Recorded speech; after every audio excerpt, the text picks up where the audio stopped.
Are we gonna do you think, do they still talk about the grooming gang stuff? I feel like I hear more about the small boats right now when it comes to immigration.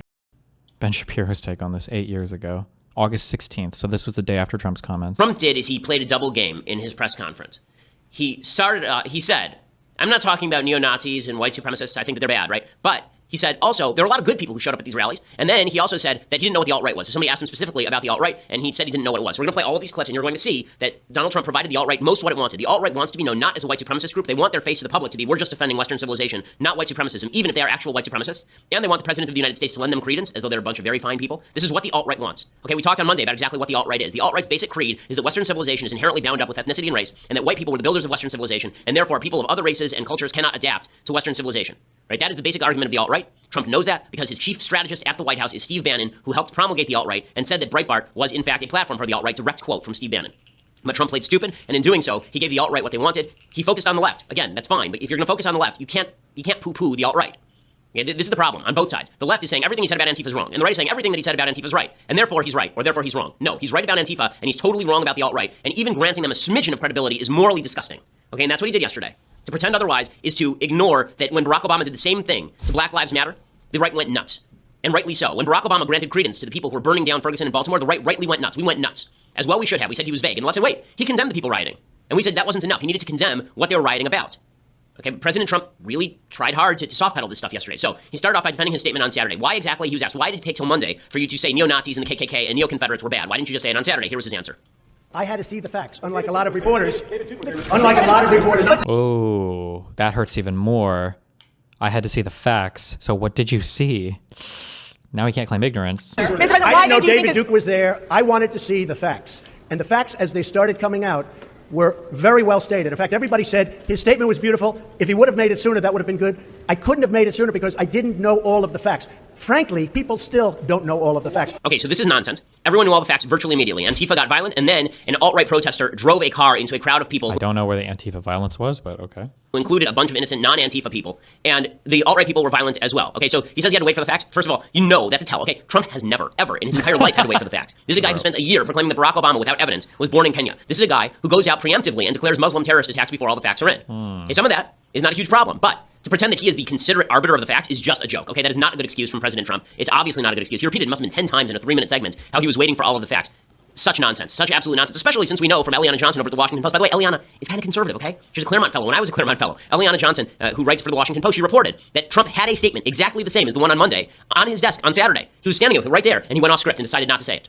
Okay, so there's another reason that Trump didn't want to do this, and that's because Trump is happy to pander to the alt-right. He was always happy to pander to the alt-right. During the campaign, he pandered to the alt-right. He continued to pander to the alt-right because he thinks that they're his biggest supporters and they're nice to him, so he has to soft pedal them. And he did that again yesterday. He was asked specifically about the alt-right, okay? The alt-right, I've defined it now 1,000 times, and they defined it themselves. Richard Spencer was at this rally.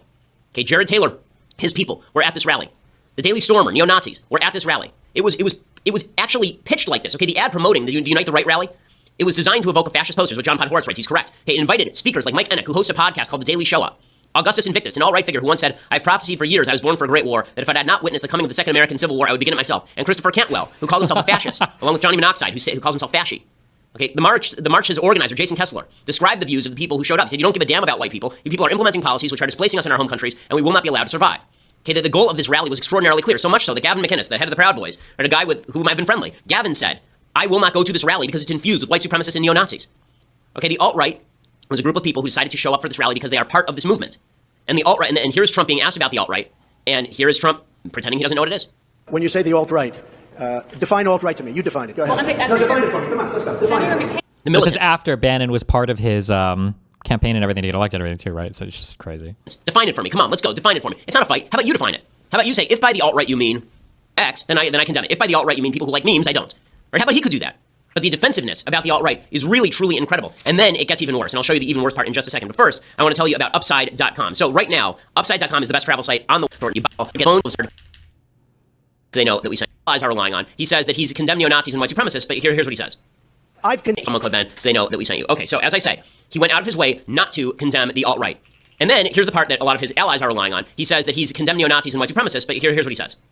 I've condemned neo-Nazis. I've condemned many different groups, but not all of those people were neo-Nazis. Believe me, not all of those people were white supremacists by any stretch. Okay, so combine those two statements. He doesn't know what the alt-right is, and not all of those people were neo-Nazis and white supremacists. That is a defense of the alt-right. That is an attempt to paint the alt-right as non-white supremacist, non-neo-Nazi. That is what that is, okay? And then it got worse. He said, he specifically cited the Friday night Torchlight March, okay? Hold on. What did he do specifically? Hold on, guys. I need to warn you. You need to be strapped into your seats, guys. Strap in, tie your heads up so you don't get whiplash from this. Hold on. Where you had Richard Spencer, and you had Christopher Caldwell, and you had all these people literally chanting in the streets, carrying tiki torches, and shouting, "Jews will not replace us." Right? This is what he had to say about that particular rally. And if you reported it accurately, you would say. And you had some very bad people in that group. But you also had people that were very fine people on both sides. You had people in that group, excuse me, I saw the same pictures as you did. You had people in that group that were there to protest the taking down of, to them, a very, very important statue and the renaming of a park from Robert E. Lee to another name. Okay, so again, this is really quite despicable when you look at the actual tape. Okay, so here is the tape of the protests. Okay, this is what the protests that he is talking about were filled with very fine people. This is the tape of the protest. Very fine people, very fine people. So this would be clip 3. This is what that actually looked like. Hold up.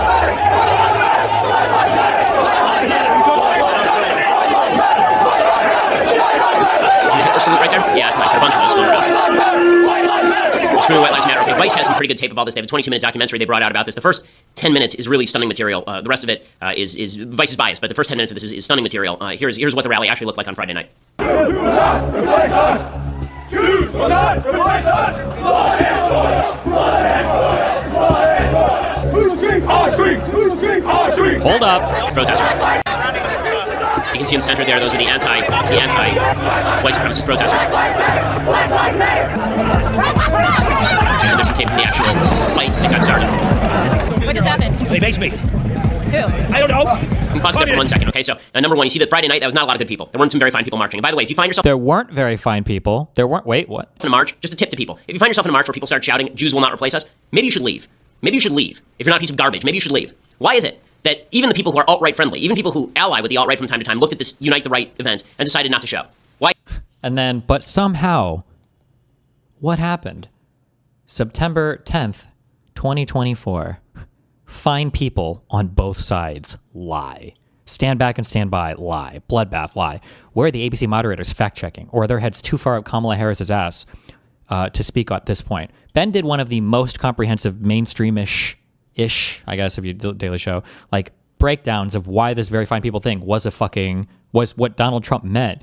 And now, 5 years later or whatever the fuck, actually, that was a total lie spread by the media. Motherfucker, you were the media that apparently spread that fucking lie. It's so crazy, dude. Why is that? There's a reason for that. Even people like Mike Cernovich, who spent a year propping up the alt-right. Why is it the people like Mike Cernovich that I'm not showing up? Why do you think? Was it because it was filled with very fine people, as President Trump says? There were a lot of very fine people. Okay, also important to notice on this tape, the guy who's wiping his face off here is getting Christopher Caldwell, open racist, says that President... Also, look at the difference, too, in like coverage stuff, right? I think they're biased, but here's 10 minutes of a Vice documentary. Here's video footage of the day before. Here are quotes from other people who wouldn't show up. Here are the people. Here are things they've said. Here they said, as opposed to, I guess I shouldn't say that. Maybe Ben Shapiro's show today is as he incorporates as much stuff. Maybe he does, and it's not just all Trump said this. Let's dick suck. He wishes President Trump were more racist, and he's very upset that President Trump would allow his daughter to marry a Jew. And he was maced here. Again, Christopher Caldwell is a disgusting piece of garbage. But macing people is not something that you get to do in the United States for peacefully protesting, even for evil causes. Here's some more of the tape from Vice. We're here obeying the law. We're doing everything that we're supposed to do, trying to express opinions. And the criminals are over there getting their way. And that is a foundational problem in our society. And whenever you think of my opinions, that's going to be something that puts you in danger. Yeah, and that is because this city is run by Jewish communists and criminals. We did not initiate force against anybody. We're not nonviolent. We'll kill these people if we have to. Okay, so Christopher Caldwell, who you see saying that he'll kill people if he has to. But again, this is why Antifa's activities are really bad. Okay, Antifa is just granting credibility to the alt-right, saying, "Oh, we're just here for defensive purposes. We're just here for defensive." Okay, so a lot of I don't know where the Antifa fighting is yet. I'm still waiting to see that. I did see that one guy who got maced, though, and he said communists did it. I didn't see who maced him or any videos of that. And I thought I read earlier that there were people on the alt-right side that had brought, like, mace and bats and shit. But maybe it was Antifa as well. But I didn't see any arrests. I didn't see any videos of this happening. I didn't see any police reports or hospital things or... Sorry, almost cursed there. A lot of really crappy people on both sides. Okay, that is true. But it is unfair for the President of the United States to say that there were a lot of very fine people who were marching on Friday night. There were not, or if there were, I would like to see the evidence of it. That does not mean that everyone who opposes the Robert E. Lee statue coming down is a bad person. Okay, I've said that. I started the show with that. I think that Trump is not wrong about some of the things he says about Confederate statuary. But when he says there are a lot of very fine people, and oh, what's the alt-right? I've never heard of it. What does it do? Okay, that is really, really gross, and you can see why people are reacting so negatively to it. The President of the United States has a moral responsibility to say not only that white supremacists and neo-Nazis are terrible and believe terrible things, but that the alt-right is terrible, particularly because they claim him as an ally. That does matter. It does matter. When people claim you as an ally, it becomes more incumbent on you to disassociate from that. He's a left-wing. Okay, so the takeaway from the media here is that This is how many years later? Oh, this is 2020. Oh, when everybody had to come around for election time. So this would be 3 years later. Is Ben Shapiro in this video? he is defending white supremacists. Okay, Joe Biden today tweeted out, there's no other way to put it. The president of the United States refused to disavow white supremacists on the debate stage last night. By the way, Joe Biden then put up a picture of Kyle Rittenhouse, the 17-year-old from Kenosha who shot 3 people, probably in self-defense by all available evidence.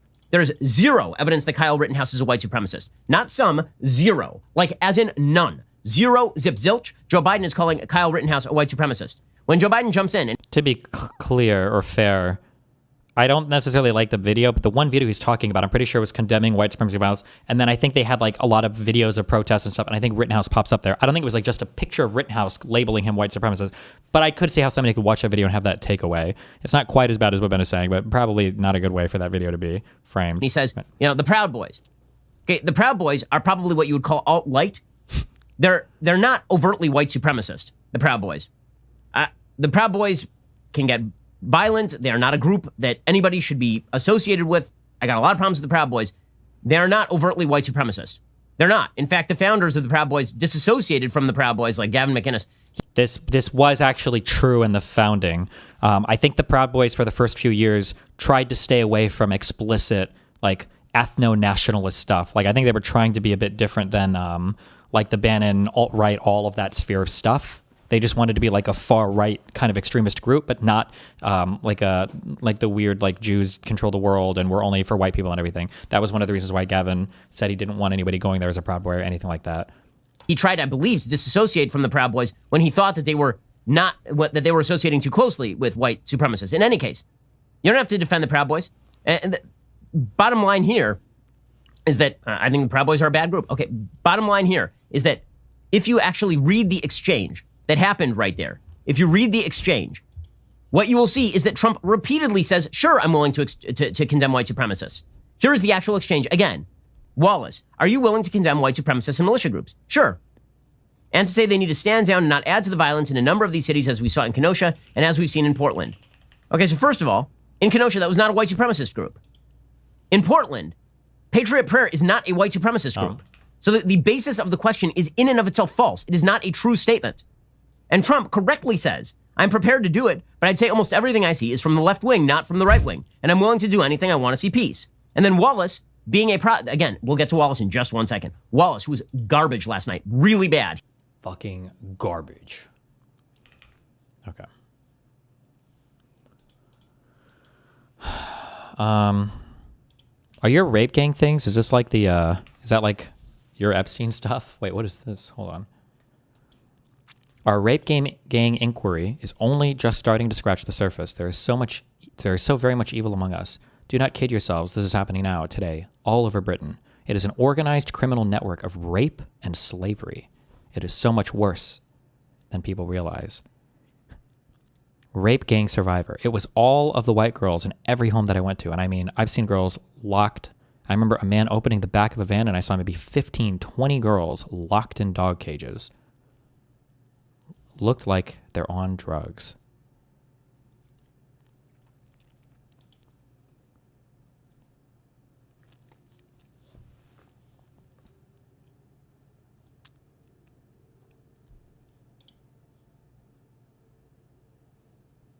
Image quotes survivor from UK grooming gang scandals, organized networks that groomed, raped, and trafficked vulnerable white girls in places like, is it Rotherham? Am I pronouncing that? Or is it like Rotterdam or Rotterdam? You would say these things differently.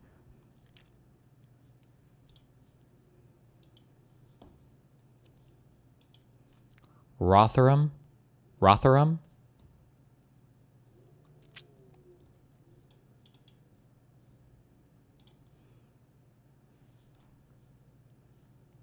In the UK is... What does Bonerbuck say? The notion that there was a pattern of on-street grooming by mostly Pakistani gangs was popularized by an article written by Andrew Norfolk in The Times in 2011. The investigation used 17 court prosecutions between 1997 and 2011, which identifies 56 offenders, 53 of whom were Asian. Do you guys consider Pakistani people Asian? I think you guys consider Indians Asian. Do you consider Pakistani people Asian?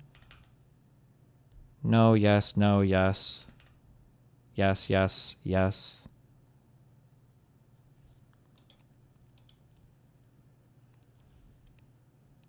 Okay.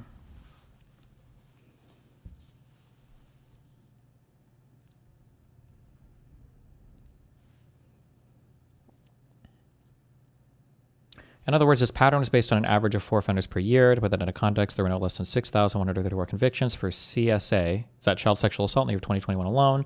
Grooming gang is not a legal term. It isn't recorded in police data, and it isn't used in the courts. It is a press term that has dominated the national discourse on CSA for over a decade, despite the fact that it only accounts for a marginal number of cases and offenders. Norfolk's article.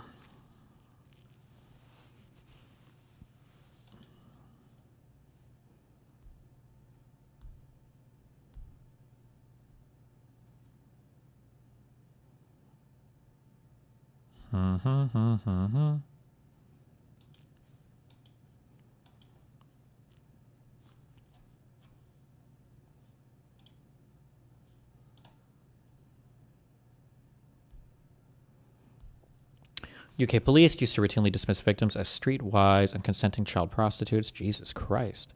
2022 inquiry. Victims of CSE, what is that, child sexual exploitation, were frequently seen by police and other professionals as making a choice, such as to be child prostitutes who consented to their own abuse. Like 17-year-olds or like 12-year-olds. Police identified the force using too narrow a working definition of CSE. A related difficulty arises if a police force has too narrow a working definition of child sexual exploitation. I believe some officers certainly had this. For example, the view that child sexual exploitation was about red light areas and was about gangs of men, principally of Pakistani heritage, led not only the force, but also probably the whole partnership to look for signs of exploitation in the wrong places. One superintendent describing the exploitation challenge today in his area characterized the local problem of revolving around white European males in their mid-40s, making extensive use of the internet for initial grooming, often of boys, and not operating as gangs at all. This is a very different profile. Direct involvement, December 2024. 2 former Rotherham police officers arrested on suspicion of CSA. Crimes involving 2 girls between 95 and 99. Grooming Gangs Task Force set up in 2023 under Sunak. And Sunak was the Tory leader for 1 year after he was the last one, after Truss was there for 50 days. Truss? Fuck, hold on.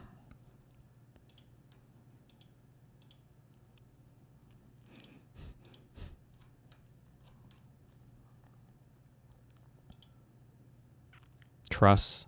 Sunak was for about 2 years. And then Keir Starmer, that's how you say his name. Okay.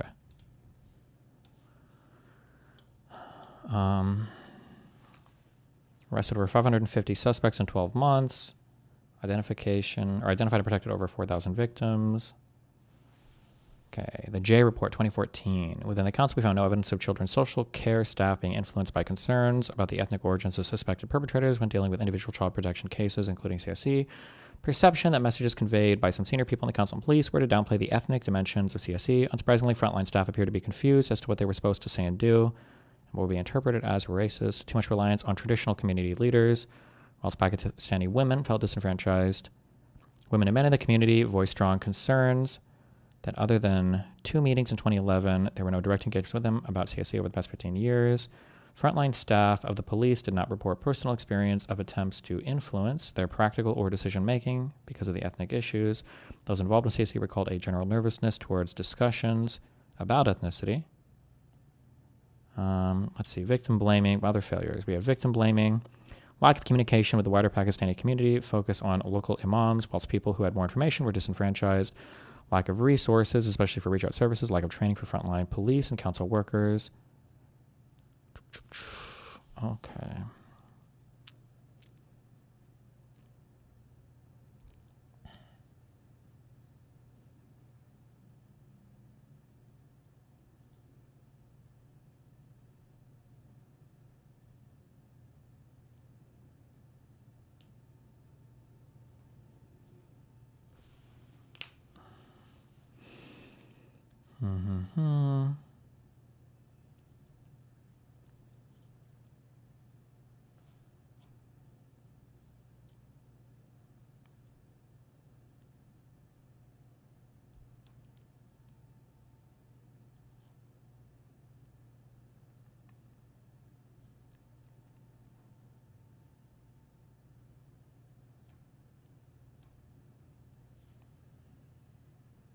Okay. All right, let's fucking watch this one. Fuck it. Why did you start this here? Is horrific, has always been. Asking you the questions. All right. Well, everyone can see that you don't want to answer the question. They can. They can see that I want to ask you questions, not have you pepper me with questions. He has a right Wow, to. So you're rolling over like Mark Zuckerberg Do you as well? believe, Wow, do you everyone's believe just he has a right sacrificing to their sue reps people? For Donald Trump. Does he have a right to sue people? Of course he has a right to. But is he right to? Then we agree. Is he right to? Is Then we agree. dodging? Then we agree. No, it doesn't. No, we're not agreeing. Do you support his lawsuit? Yes or no? Doesn't matter. Wrong? It's a very simple question. Doesn't matter. Oh, you're too scared to answer. Got it. No, Donald Trump Answer sues people all the question. Do you time. think he's right to sue the pollster? And do you agree with it? You have strong views, Piers, but you're not telling me to. Let's get to your strong. Let's get to you're your. like Mark Zuckerberg, Let's scared get of to Donald your Trump. strong views, Mehdi. Oh yeah, let's change the subject. No, so I don't I have think to you've ask forgotten you whose show questions. it Simple is. question. Do you support Donald Trump's lawsuit? It's not your Do you show. support Donald Trump's lawsuit It's not your against the show. pollster? I'm asking you the questions. All right. Well, everyone can see that you don't want to answer the question. They can. They can see that I want to ask you questions, not have you pepper me with questions. Now, let me ask you a question. This gang rape scandal in the UK is horrific, has always been horrific. I think it was despicable in terms of the details. I think it was despicable it took so long for it all to get properly exposed. I still don't think it has been. I think it was utterly despicable that the scale of the cover-up, whether it was the police, whether it was council officials, whether it was social workers, everyone whose job it was to protect these young girls failed them spectacularly. I think on that we're probably completely in agreement. Yes. Vance launches into Trump's war on fraud by suspending Medicaid payments to Minnesota. How much money is that? That seems kind of spooky, no?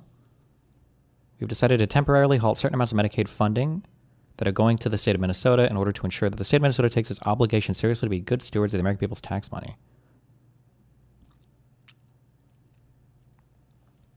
Oz said the Trump administration had notified Minnesota Governor Tim Walz, a Democrat, of its plan, which would keep the state from receiving a $259 million Medicaid reimbursement this month. Jesus. Keep the state from receiving $259 million in Medicaid reimbursement. What is the state budget, Minnesota?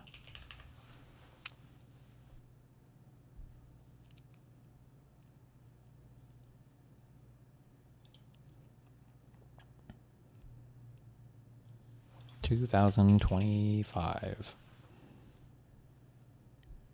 Almost $70 billion. Okay. It's a good chunk of change, but not like destroys the whole state. But damn, that's still pretty crazy. Okay. And it was... Oh, that was just for 1 month too, though. Jeez. Okay. If we projected that over 12 months, that would be... what, about $3 billion? It's getting to be more. Okay. It's kind of crazy. Jesus. The issue that is raging now is whether there should be a new national inquiry and whether someone like Elon Musk, in his very blunt, often very abusive manner... Isn't Gad Sad one of those proto-grifters from the marketplace of ideas / new atheist Dillahunty type meta that don't know jack shit about anything? He's still making content. The Gad Sad dude is a crazy, like, retard. That guy's one of the dumbest. He's like Scott Adams, maybe even dumber, though. As we've seen with the rhetoric he's used against Keir Starmer and Jess Phillips and others, dishonest. which I don't agree with, the way he's phrased himself with some of these, particularly Jess Phillips after the murder of 2 MPs in the UK. So I think, again, we'd agree on that. But I've also taken the sort of back step and gone, actually, I do think there should be another national inquiry. I do think the first one, they didn't act on any of the findings anyway, but actually the first one was very wide-ranging. And actually what it needs, it seems to me, from all I've read and seen this week, it needs a more specific national inquiry that focuses specifically on this northern rape gang scandal in all the 50 towns and villages that was happening. So we can actually get to the bottom of exactly who got abused and raped, who did it, what happened to them, have the perpetrators properly been brought to account, have the ones who were here on, maybe dual passports being deported, whatever it may be. In other words, proper accountability right from bottom to the top. And potentially people go to prison over. Okay, real quick. Can somebody link me? What is the strongest example of like the rape gang stuff? Not just like sexual assault or whatever, but like this like idea of this coordinated child rape thing. Is what like can somebody link me the strongest example? Is this a thing that actually exists, or is this like they're just like picking like numbers of sexual assaults and then saying or whatever? Somebody link me like the strongest story on that if you can. Over this, but not just the perpetrators of the rape, but perpetrators of the cover-up. Now, A, do you agree with that? And B, Elon Musk pushing this, is that actually a big problem, notwithstanding you and I agree about the rhetoric being wrong? So, okay, 2 questions. Let me deal with both of them. On number 1, I'm glad you asked that question. It's the first time I've been on your show, and we actually don't have to argue along left-right lines where I'm the lefty and you pretend not to be a right-winger. This isn't a left-right issue. It's actually an issue of what do you think is the right way forward, right? This is a horrific scandal. What happened to children in the UK is disgusting. It is one of the great crimes of our time, no doubt about that. And I can't even read the details. It's sickening, it's disgusting. And by the way, Okay. Rotherham, how do you pronounce this stupid fucking word? Somebody like me, somebody's saying this. Child sexual exploitation scandal. From the late 80s until 2013, group-based child sexual exploitation affected an estimated 1,400 girls, commonly from care home backgrounds in the town of Rotherham. Rotherham, South Yorkshire, or South Yorkshire, England, between 1997 and 2013. Girls were abused by grooming gangs of predominantly Pakistani men. Researcher Angie Heel, who was hired by local officials and warned them about child exploitation occurring between 2002 and 2007, has since described it as the biggest child protection scandal in UK history.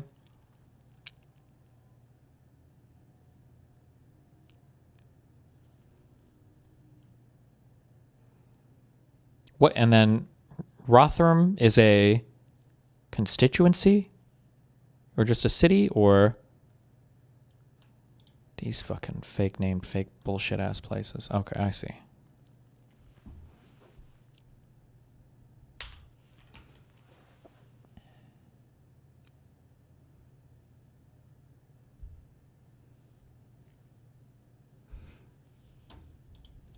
What the fuck?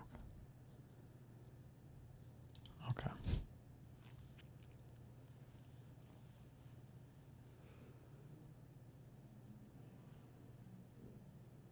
Jesus fucking Christ.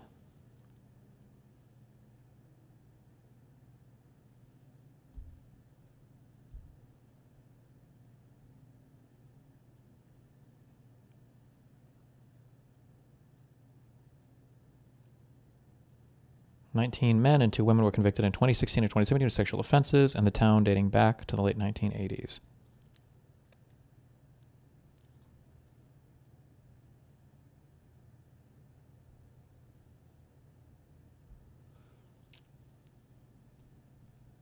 What is a care home? Is this like foster, or not foster, but like for, I guess, children with no parents or whatever?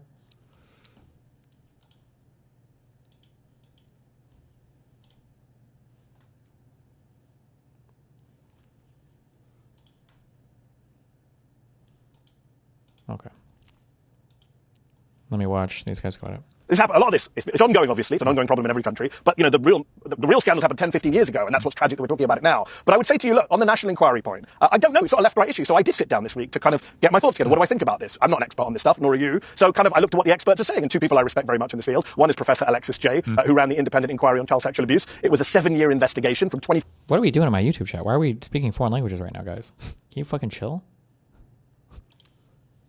2015 to 2022, cost over £100 million. I think it's 468 pages long. I haven't been able to read all of it, but I read the 20 recommendations she made, Piers, and I think it's a scandal that the Conservative government, people like Liz Truss and Suella Braverman and Robert Jenrick, who are jumping on this far-right bandwagon, to quote Keir Starmer, outrageously did nothing, Piers. Well, he's actually reined back, to be fair, he's actually reined back on that phrase today in Parliament in PMQs, and he's said he understands it. Good for him. He basically has made it clear you're not necessarily far-right if you think there should be a national inquiry, which I'm glad he's done. No, of course not, and that wasn't the point. I'm not far-right, that wasn't the point. It's not, no, but that wasn't the point. His words were misconstrued. I heard his words. He was making very clear that Conservative politicians who are using this for political gain are jumping on a far right back. That's a set point. Obviously, calling for an inquiry is not far right. As I just said to you, I was about to call for an inquiry till I did some reading and said, here's what Alexis Jay said. She says, I did this report, 460 But there's a big problem with that report. Recommendations. The Conservative... Yeah, but you mentioned how many... Okay, but look, you mentioned how many pages are in the report. Do you know how many times Rotherham got mentioned?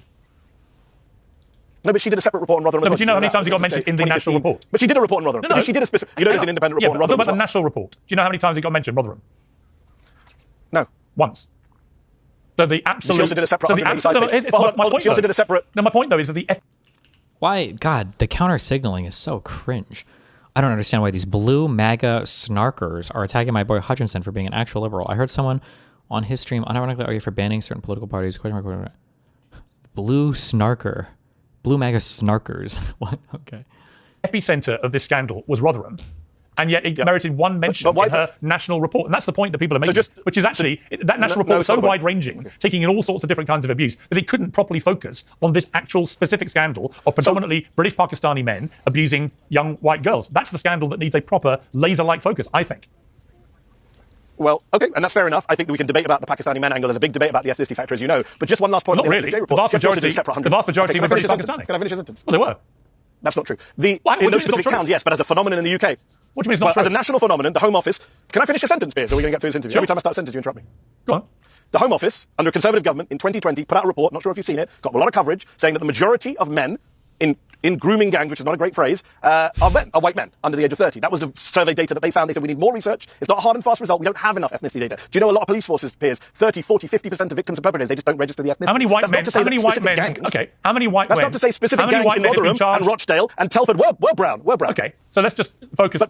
But Piers, here's what bothers me. You asked me about Elon Musk. Sorry, Can you cut me off? Hang on, I'm allowed to respond to what you just said. Because the reality is what you're doing is you're massively distorting. You're massively distorting the story, aren't you? No, you are. I started telling you about Alexis J. You jumped in with your gotcha about Rotherham. Have you read the 20 recommendations of Alexis J's report? Can you tell your viewers the 20 recommendations? Gotcha. How many times is Rotherham mentioned in the report? It is. Have you read the 468-page report? Many. When I went on your show recently, I let you ask me all sorts of questions because it was your show. Okay, I'm asking. And I let you answer them. You ever let me finish a sentence? I have. You keep saying things which I want to challenge. You keep saying things I want to challenge. Hang on. And then you challenge them. Let me just say them. I promise. I'll say them and then you challenge me. Let me ask you a question. I'll say them really fast. I speak really fast. Let me just say them. Alexis J says no need for a new inquiry because her 20 recommendations, I don't agree with if you don't know what they are, haven't been implemented yet. That's fine. I do agree with her. David Greenwood, who was the lawyer for the victims in Rotherham. You mentioned Rotherham as a gotcha, I think. David Greenwood was the lawyer in Rotherham of the girls. That's my opinion. I have a right to opinion. David Greenwood, the lawyer in Rotherham, of the dozens of girls, he's the guy who represented the girls in Rotherham. He says, I don't think we should have another inquiry. There's too many inquiries. We need action. We need to get the recommendations done. Another inquiry, he says, would be a distraction. Now, that's not a gotcha on my end either. Maybe we should have another action inquiry. I don't feel that strongly about it. I'm just telling you, Piers, for your viewers who are following Elon Musk's nonsense, a man who knows nothing about this stuff, that David Greenwood, a lawyer involved in this, and Alexis J, who did an inquiry in Rotherham and then did a national inquiry, says we shouldn't have another inquiry. Yeah, and I'm making the point that in her national inquiry, she mentioned... I'm making the point in her national inquiry, she mentioned Rotherham once, and there to me is the problem. But the other problem... And in her Rotherham inquiry, she covered it in detail. She also said, don't make a link between Pakistani men and this problem, because white men also involved in grooming gangs. Rape gang scandal in the 50 towns and villages involved in this rape gang scandal. Tell me this, you've just tried to suggest that more white men were doing it than British Pakistani men. Bit of a surprise, I think, to everyone you've just named who've done the report. Okay, so how many white men involved in this rape gang scandal? Hang on.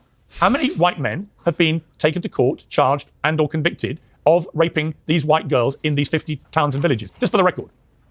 Okay. All right, I don't have the full numbers, but let me give you some examples. In 2023 in Glasgow, there were 7 years of child sex crimes prosecuted. Piers, we don't have the percentages. That's the whole point. We know that the very vast majority are actually British Pakistanis. So hold on, you're trying to deflect it into thinking it's about white men doing all this. Oh my God. So in Glasgow, there were white men. 11 people abused 3 children. One of them in a nappy diaper. I'm not talking about Glasgow. You're not talking about that, nor is Elon Musk. In the West Midlands, a decade of child sex crimes. 21 white people abused 7 children, all of them under the age of 12. Right. In Cornwall, in 2010, these 3 aren't years the of sex scandals we're talking about, sex crime. 6 men. Okay. I feel like I think I understand more. Okay, so this was a real thing that there was a in Rotherham or whatever, there was some kind of child sex ring fucking thing that was very bad, that seemed like it had some degree of organization and everything, right? Like taxi drivers, and it was primarily Pakistani taxi drivers picking up like little white British girls to gang rape and do really bad fucky shit with. This was a real thing that wasn't investigated or received an appropriate amount of attention until, I guess, like mid-2010s, until 2013. They went back, and I guess they investigated or arrested people related to this. But this refers to a very particular thing. But now the claim that people like Piers or other people are pushing is that the majority of the rape, or that there are a ton more of these like rape rings all over the UK, which I don't know if there's any evidence for that. And then they're trying to like rope in like all rape as part of like a rape gang thing. And then they don't want to look at anybody raping besides the ethnic groups of whatever, when they're Pakistani or Asian or whatever. Is that what we're doing here? Because that's what it sounds like these two are getting hung up on. Piers is focusing on the Rotherham scandal or whatever, which seems like it was predominantly Pakistani men, or almost completely. But Mehdi is saying that there was a report done on all the types of like grooming and rape and everything done in the country, and that obviously encompasses way more than just the Rotherham stuff. Men. Well, I'll get to that in a moment. 6 men abused 30 girls, the youngest of whom was 5 years old. And you've just made my point for me. These are the scandals we're not talking about. Why? Why are we defining child sex crimes and grooming gangs by race, unless you're a racist or trying to make political hay out of it? I care about the victims of all crimes. I don't give a damn whether the perpetrator was brown, black, white, blue, or yellow. I think we should support the victims of those crimes. And if you're only obsessed with the perpetrators, as Elon Musk is, as Robert Jenner is, then you don't actually care about these girls. That's what Alexis J said. But the argument... It's about on a per capita. It doesn't sound like Piers is making any per capita argument. It sounds like he's making the argument of literally just, he wants to go back to just the particular Rotherham scandal or whatever. As you know, the argument, as you know, from those who do want a big further inquiry, is that actually it was a very specific section of the community, a very specific section of the Muslim community, and it was British Pakistani men who they believe were operating under some warped cultural thing, which they felt entitled them to behave this way. That's not proven, right? That's what we need. That's what we need. Obviously, more studying on, more research, and I agree with that, because these guys, in places like Rochdale, Rotherham, were British Pakistani men overwhelmingly in those cases. Yes. But it's very interesting that you pick a sample and then say, these are the towns we're talking about, they're all brown. Well, why can't we talk about Cornwall or Glasgow or the West Midlands? I'm saying this is a phenomenon that happens nationwide. There are multiple, Piers, surely you'd accept, there are multiple factors. There are experts on child sex abuse who you should invite on the show. I'm not one. Who will tell you there are multiple factors that cause this stuff. I mean, this happens in every country in the world. In these towns, clearly there were a lot of things going on. We know about police corruption. We should be talking about police corruption. I just in places like mentioned it Rotherham, where the police knew what was going on. And there are and there are allegations of like money and drugs going between the perpetrators and the police. These girls were treated badly, not just because they were white, just because they were white, Piers. Let's talk about the class issue, because they were seen as worthless. They were seen as poor, working class, not having any value or credibility. So there's a lot of things to talk about. So where does this conversation about the white people doing it even come in? Well, Mehdi is, I think, making an argument for reports that found that on the broad, there's a lot of, I guess, like people getting raped or child sexual abuse stuff or whatever. On the per capita, though, it might be that certain immigrants are more likely to commit these crimes than white natives. White natives? Fuck. Somebody link me crime stats on this. Fuck. I need a link to that. But I think one of the accusations around this Rotherham stuff was that one of the reasons why it didn't receive the attention that it should have, or the investigatory attention that it should have, is because some of the institution here, the police or whatever else, were operating under kind of a fear of like they didn't want to be perceived as being racist or digging too much into a thing because they were racist. So that's why right-wing people or Piers is leaning into this idea of, well, a lot of this stuff is flying under the radar because we don't want to be perceived as racist by investigating it, so we need to be more honest and blah, blah, blah. Yeah. Which it sounds like for this Rotherham thing, there was some degree of truth to that. About here. And yes, we can talk about culture, but you know what? It's interesting you bring religion in. Religion is the most absurd thing of all. Do you think Islam sanctions any of this? These people applying girls with alcohol and drugs. Last time I checked, alcohol is forbidden in Islam. Even an ignorant person knows that. So any idea that this has anything to do with religion is absolutely absurd and laughable. And again, we don't define white people crimes by Christianity or Judaism. We don't talk about Hindu bankers or Jewish carjackers. I'm not sure why we're bringing religion into this. It's absolutely absurd. And last point on the victims, Piers, I just want to say this. I'm sure you'll appreciate this point.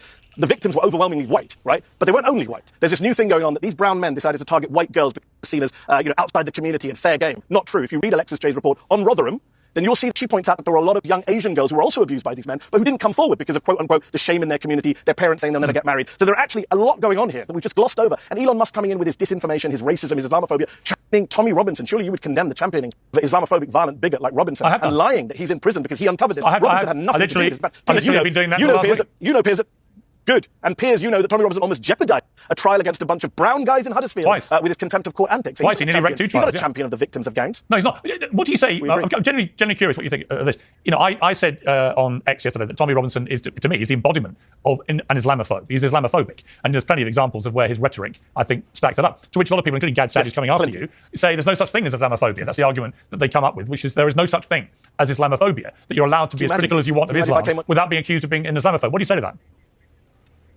Can you imagine if I came on your show and said there's no such thing as anti-Semitism, you should be able to be as critical of Judaism as you want? That's an absurd position to take. It's a de facto bigoted position. People say nonsense stuff. You've heard it all, Piers. Oh, it can't be a phobia. That's an irrational fear. That's not what it's like. Well, we have homophobia. We don't say we don't use it. Am I a fan of the term Islamophobia? No, but anti-Semitism, homophobia, Islamophobia, all these are made up words to try and describe very real phenomenon, which is anti-Muslim bigotry, hate, discrimination, whatever you want to call it, right? The idea, look at Elon Musk, for example. He's now posting about Islamophobia being fiction. This guy who once pretended to be a liberal has gone full hard far right. He's backing a party in Germany, Piers, which is aligned with neo-Nazis who said outrageous things about Muslims and immigrants and minorities. The German intelligence community believes it's an extremist party. The German courts believe it's an extremist party. Musk is writing articles in German backing them. So this is where we are right now, where the normalization of bigotry and hate against minorities continues apace. And I think, Donald Trump winning is great to fight the woke. It's actually very worrying. We have a global far right. We have Orban. We have Trump. We have in the UK now, I was going to say Farage, but actually it's Tommy Robinson apparently that Elon Musk favors, who are being propped up. And they take very, very disturbing views of all this. And Piers, I just want to say this. People think, Islamophobia blown out of proportion, exaggerated by Muslims. Let me just tell you this. In New Zealand, in Christchurch, you remember the 2 mosque attacks in the last Trump presidency when a far right attacker in New Zealand went and killed more than 50 Muslims as they prayed. Do you know what he had written on his ammunition, on his bullets?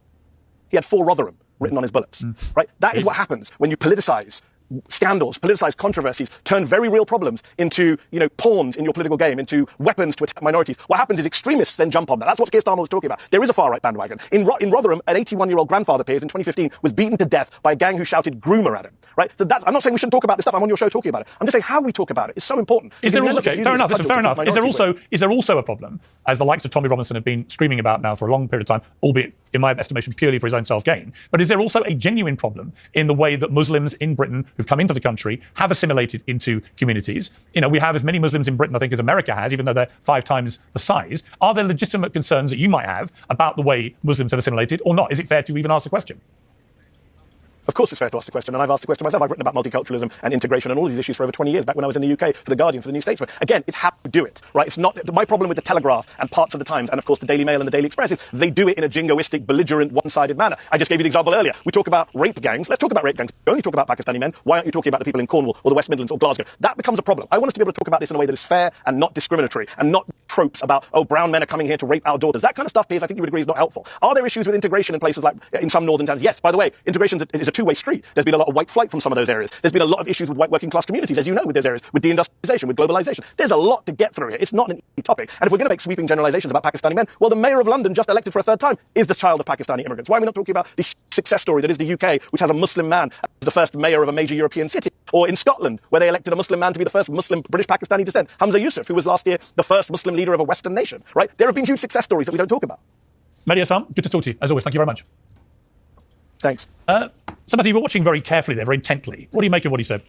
Well, I agreed with about 60%. You started on woke ideology, and Mehdi seemed to deny that this had overridden in March through our institutions. I think that's somebody in complete denial. Yes, I do. It seems to me very obvious that in the grooming gang scandal, the child rape scandal, there was a liberal bias about prosecuting mainly Pakistani men out of fear of cultural sensitivity. That is a catastrophe for us. You know, I think of academia, where 30 years ago, the number of academics, I think this is a poll in American university, who identified as conservatives in relation to those who identified as liberal, it was 2 to 1 in favour of liberal. Now it's gone to 10 to 1. There are some humanities subjects where it's over 100 to 1. I mean, I took a sabbatical from the Times and Sunday Times to do some research on cousin marriage.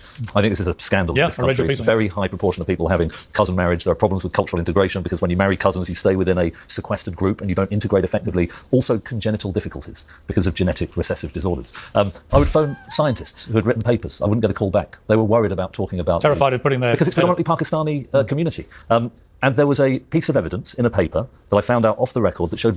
important enough, and you bang that drum as Robinson has for a long time. It is complicated. It's more nuanced than people who take a visceral position either side would take, I think. Stay with us, Matthew. Fascinating to get your response to Mehdi. It might be even more fascinating to get your response to Gad Saad, who joins me now. He's visiting professor, global ambassador at Northwood University. Gad, great to have you back on Uncensored. And you and I have been having a little very friendly ding-dong on X the last few days. I want to start just by what Mehdi Hassan told me about Islamophobia, because I don't want to put words in your mouth, but I think you're kind of the view it doesn't really exist, and that you shouldn't be silenced from criticising Islam by people shouting you're Islamophobic. Now, Mehdi Hassan, and I sort of subscribe to this as well, I think if you launch the kind of ferocious, relentless attacks that someone like Tommy Robinson has done on Islam and Muslims in the way that he's done so many times, it's eventually pretty painfully obvious to people that you're coming at this from a bigoted position. And therefore, by the dictionary definition of Islamophobia, if it comes from a place of hate, that actually is Islamophobia, isn't it?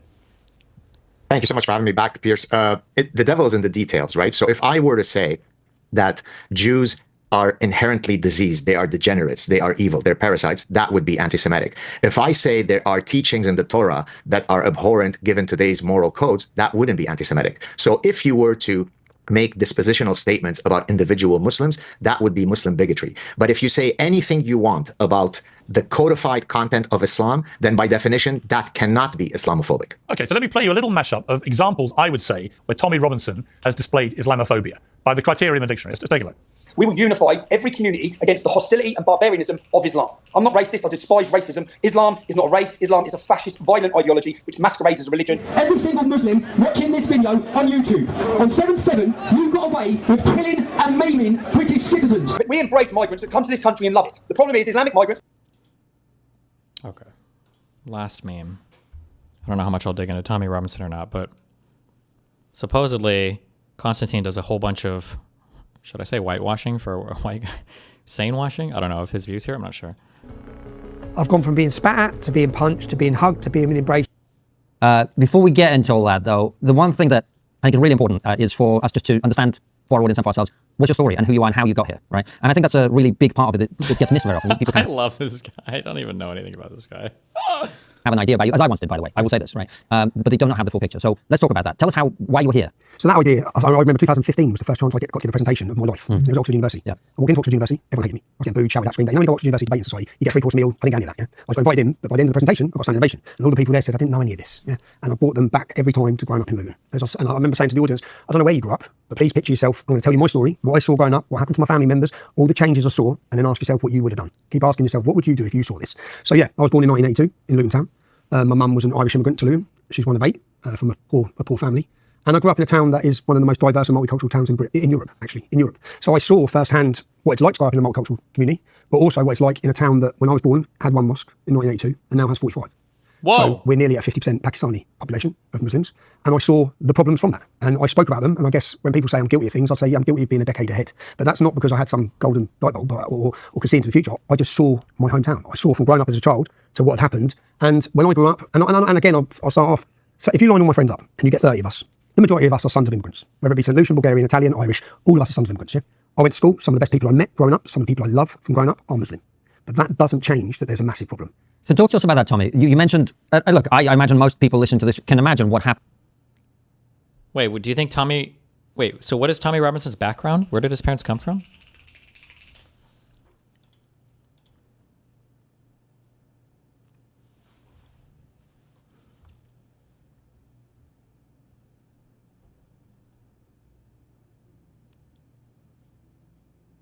He had an Irish mother and an English father. Oh, okay.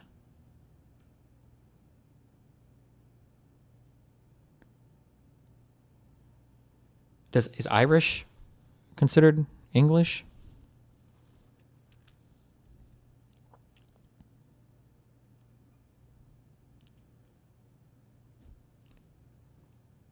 Do you think if you had like an Indian, like an ethnically Indian parent and an ethnically English parent, whatever the fuck that means, would somebody like Constantine consider you half English or not English or what?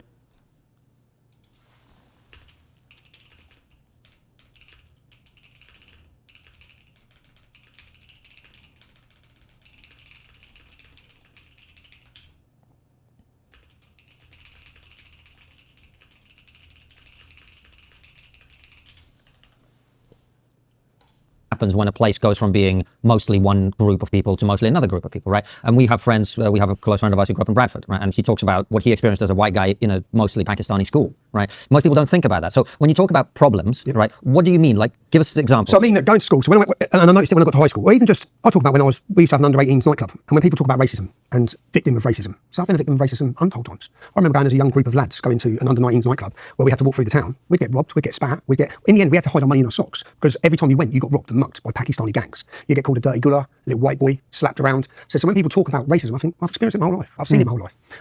And when we're at school, so if you come into our high school, I went to a high school called Puttridge High School, which was still a majority non-Muslim school, but then they bussed children from the Muslim community up on buses into the school. Now, when you went into our school, and there's never been a racial tension in Luton. Never seen it. Never seen racism. The town is divided by religious lines. That's it. It's white and blacks like this growing up. And it always was, especially in Luton's football scene, which we can get onto. All of our groups of lads, we're a very diverse bunch of lads. Always have been. Luton's football hooligan element was always seen. The actual racist clubs from the 70s and 80s would always have a big day out in Luton because Luton's lads that would be resisting them were always white and black, because that's what Luton has always been. But there was never really racial tensions at school, and we didn't create this. Muslim playground, that was the front playground. Non-Muslim playground at the back. So even in the playground, it was divided. When you walk into school dinner hall, so go into the school dinner hall, and when you walk in, you'd have everyone sitting in a mix. Chinese, Indians, blacks, everyone sitting at tables together. In the corner, there'd be 10 tables of Muslims. That's just how it was. And the playground, is that the school mandating that, or is it just how kids saw themselves out? That's just how it divided. Right. That's just how it divided. And if one Muslim got in any fight, 100 of them got in a fight. So something very different. I've never seen that until I got to high school. And then I got to high school and see 10 or 20 men booting one kid. And I've never seen that, because people had a fight before, and they just had a fight. Now, literally, and then when you get outside the school gates afterwards, if say when we were 13, 14, and we had some trouble with some Pakistani kids at school, and trouble's going on, when you come outside school, there'd be 30 men. There's no 30 black men or white men coming up to school. They're all at work, yeah? But there's 30 Pakistani men waiting outside school to confront the 12, 13, 14-year-old kids. So I saw that. Also at school, I very quickly saw young girls that were at our school. We viewed them at the time as children. I'll be honest, we used to view them as slags at that time, because the girls who were 13 were getting picked up by Pakistani men outside. They'd come up to school gates and literally pick the girls up in school uniforms, and the girls would be going out and giving blowjobs to taxi drivers, and we'd all know what's going on. But we never viewed them as victims at that time as children. We were children, and they were going out. Basically, they were victims of this grooming gang. My cousin, when she was 14, she woke up naked in a house in Bury Park, being raped by loads of bearded men. She ran out on the streets, and the prostitutes rang her dad. The street prostitutes rang her dad. She was just a child. Sorry to interrupt. I mean, when was this? This was when I was 13 years old. So that would have been 96 or 95? 96, 95. And a lot, I do this at Oxford University, a lot happened in my life at that time, which whatever happens in your life shapes your worldview, shapes your view, you understand. Even there was a murder of a gentleman called Mark Sharp. Google this murder. Yeah? Mark Sharp was with his son. His son was my age, probably when I was 11, 12. His son was my age. He was friends with my uncles, and he's drove past, and he's had a bit of a road rage with a car full of Pakistanis, and he's called them a wanker as he's gone past. They've followed him. They've called for reinforcements. What, he said his sister was raped when she was 14 or 13. What, is there like a news article or anything of that? Or is there any, like, just to make sure this actually happened?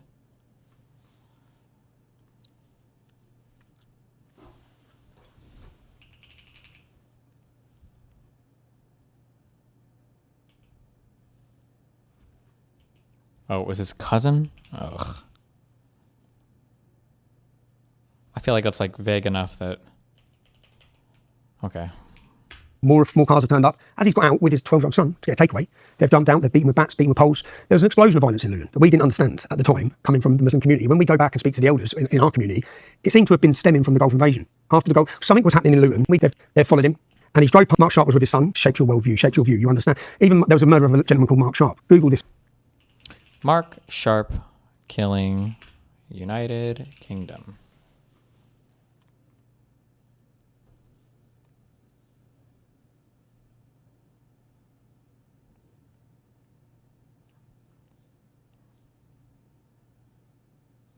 Murder charge has been dropped. Why? Let's see. A man charged with a murder committed in Bedfordshire 9 years ago. 9 years ago? How long does your court system take? Damn! It's appeared at Luton Crown Court. Mark Sharp has been died after being attacked by a group of men in a takeaway restaurant in Hightown Road. Abdul Abdin, 31, who had been in Bangladesh, turned himself into police last week. Remanded in custody. Another man is already serving a life sentence for Mr. Sharp's murder. Mr. Abdin had been held in custody awaiting extradition from Bangladesh for 43 months.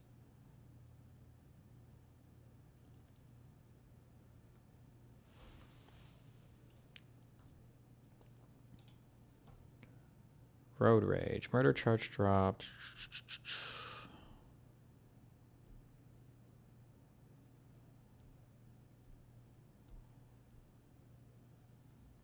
Where's the... Is there like a information about this story?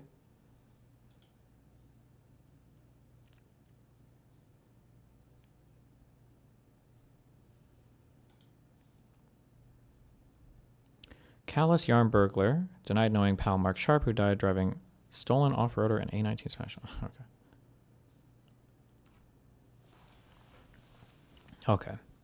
At about 5:50 p.m. on the afternoon of Sunday, 27th of August, 95, as Mark Sharp was driving his motor car, he was forced to brake sharply when a black Nova motor car driven by Mr. Abdul Shahid stopped suddenly in front of him. Displeased by the actions of the driver of the Nova car, Mark Sharp overtook, making a rude gesture as he did. Shortly afterwards, he parked his car in Hightown Road near a laundrette. Does that mean laundromat? The Nova car pulled up beside him, and the 4 Asian occupants, Shahid the driver, Mr. Jamir Mia, Mr. Forad Mia, and Mr. Abdul Tahid, got out and confronted Sharp. An argument ensued, and one of the 4 who had been traveling in the Nova car returned to the car to make a call on a mobile telephone. Shortly afterwards, 2 other Asians, Mr. Rajan Udin and Mr. Abdul Abadan, and possibly 2 others, joined the 4 occupants of the Nova car. They were obviously friends. The 2 new arrivals appeared to Mr. Hughes, a witness, to be older and bigger than the original 4. Sharp and the 6 Asians were all on the pavement and close to a wall. Mr. Hugh turned to go back to his car and had hardly taken a step or 2 when hearing a noise. He turned and saw that the 6 Asians were attacking Sharp. 3 of them appeared to be using weapons made out of the bottom half of a snooker cue. What, bro, these are not real fucking words. Oh my god.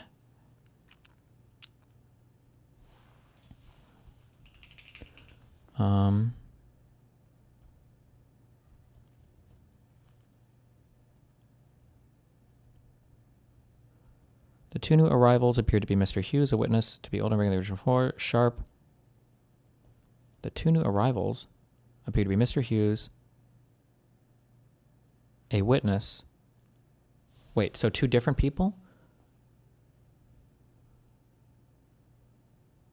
Okay, so... Argument ensued.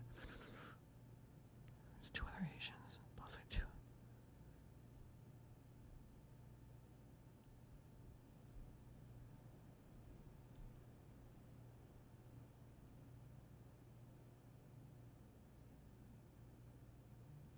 I'm so fucking confused. Is Mr. Hughes and a witness, are these 2 people supposed to be friends of Mark Sharp? Sharp and the 6 Asians were all on the pavement and close to a wall. Mr. Hughes turned to go back to his car and had hardly taken a step or 2 when hearing a noise. He turned and saw that the 6 Asians were attacking Sharp. They might use weapons. He saw Sharp being hit around the head and generally all over the body. The 3 who did not have weapons were punching and kicking Sharp. As he was being hit around the head, Sharp held his knees, but the attackers carried on until he fell down completely and was lying still. The 6 attackers then ran after their car. The attack had lasted, he thought, 30 seconds. He saw no attempt by Sharp to strike at the attackers or deliver any blows. I mean, if it was 6-on-1, probably not. His impression was that all 6 attackers were taking part in the violence, but he could not say which of them used weapons or which of them kicked or punched. Mr. Tatham on the laundrette also witnessed the attack. He had come from a shop about 2 doors away. Okay, not good. Not a good thing.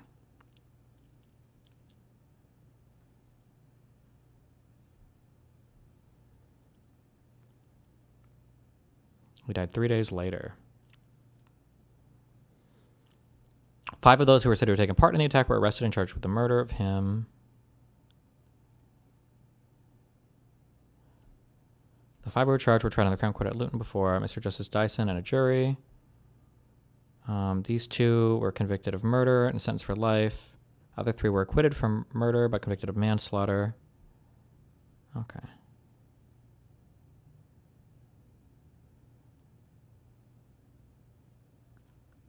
A stab wound delivered with moderate force near the base of the skull. Jesus.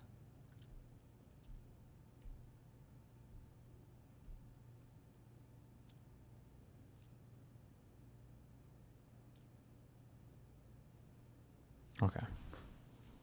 Okay, damn. All right, well, this definitely happened. All right. This murder, yeah? Mark Sharp was with his son. His son was my age, probably when I was 11, 12. His son was my age. He was friends with my uncles. And he's drove past and he's had a bit of a road rage with a car full of Pakistanis. And he's called them a wanker as he's gone past. They've followed him. They've called for reinforcements. More cars have turned up. As he's got out with his 12-year-old son to get a takeaway, they've jumped out. They've beaten with bats, beaten with poles. There was an explosion of violence in Luton that we didn't understand at the time, coming from the Muslim community. When we go back and speak to the elders in our community, it seemed to have been stemming from the Gulf invasion. After the Gulf, something was happening in Luton which none of us knew about. Yeah? And it's only later as I get in my life, which I'll get to, that I started to understand. Oh, this is what's made it. This is what this is. Because there was always something different, which I didn't put down to the Muslim community. Because at the time it wasn't about them being Muslims. It was just the Pakistanis are very different. That's how I saw it. But Mark Sharp, they snapped a knife off in his head and killed him. He survived for 3-4 days in hospital. I remember his family left the town. The Pakistanis all went on the run. They got them back in the end from Pakistan. I think they got 4 years. It's not justice. They got 4 years for a brutal murder where 6 to 8 of them jumped all over him, snapped knives off his head in front of his son. Wait, did that change? Or, because it sounds like 2 of them were convicted of murder, and then 2 other got, and then 4 of them got manslaughter. Unless they appealed those murder convictions or something. He's not quoting that correctly, but... So I remember seeing all these things. And then my cousin, when she was being prostituted in the end, the police would say she's a drug addict. Because she was on heroin, because they got her hooked on heroin. Now, and I remember even when I got a chance on Jeremy Paxman years later, and I remember saying to Jeremy Paxman, when I went on in 2010, and it hasn't aged well for him.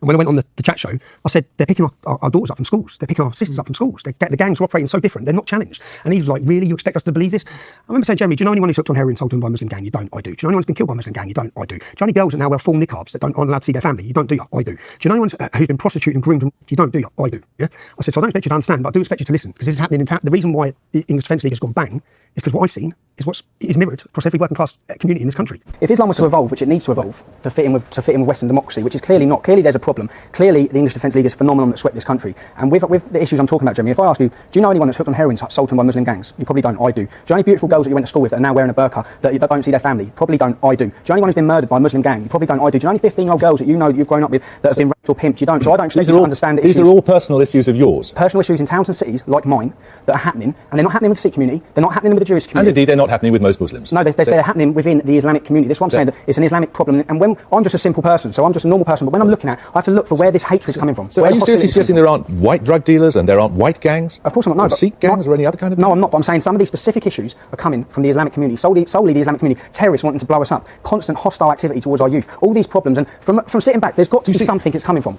None of the other communities are spreading it, so we're a symptom of the problem. The English Defence League. You're claiming that community is spreading it. Actually, what we're talking about here, yes, exactly. As you could talk about members of the white community doing all sorts of atrocious things. Yeah, but not 24-year-old groups of 10 of them hanging around outside school gates. You've never seen a white gang? And purposely targeting. Never seen a white gang? Are we going to pretend that Muslim groups are not out there purposely targeting our youth and pimping them?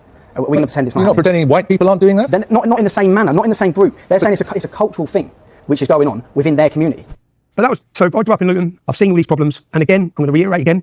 That doesn't mean, because some of the best lads I know were Muslim lads, at school. But when there's a divide, and I'll explain the story again. When there's a divide, something very different happens with this. I remember coming out of a nightclub in Luton, and I remember seeing about 6 Muslims beating one man, and it was my ex-wife said, "Stop them, stop them." I remember going in to pull them off him, and then they attack you, and then as it's all going on, a Muslim friend of mine stood on their side against us, and he didn't even know him. And afterwards I spoke to him, and the whole town's going, there's all this chaos going on.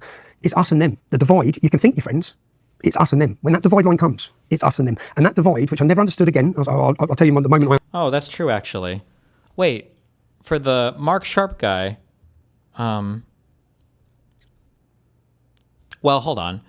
If somebody's from Pakistan, is it a good assumption that they're probably Muslim? Is that like a fair assumption? I don't know what the percentage of Pakistani immigrants to the UK are in terms of their religious. Oh, okay.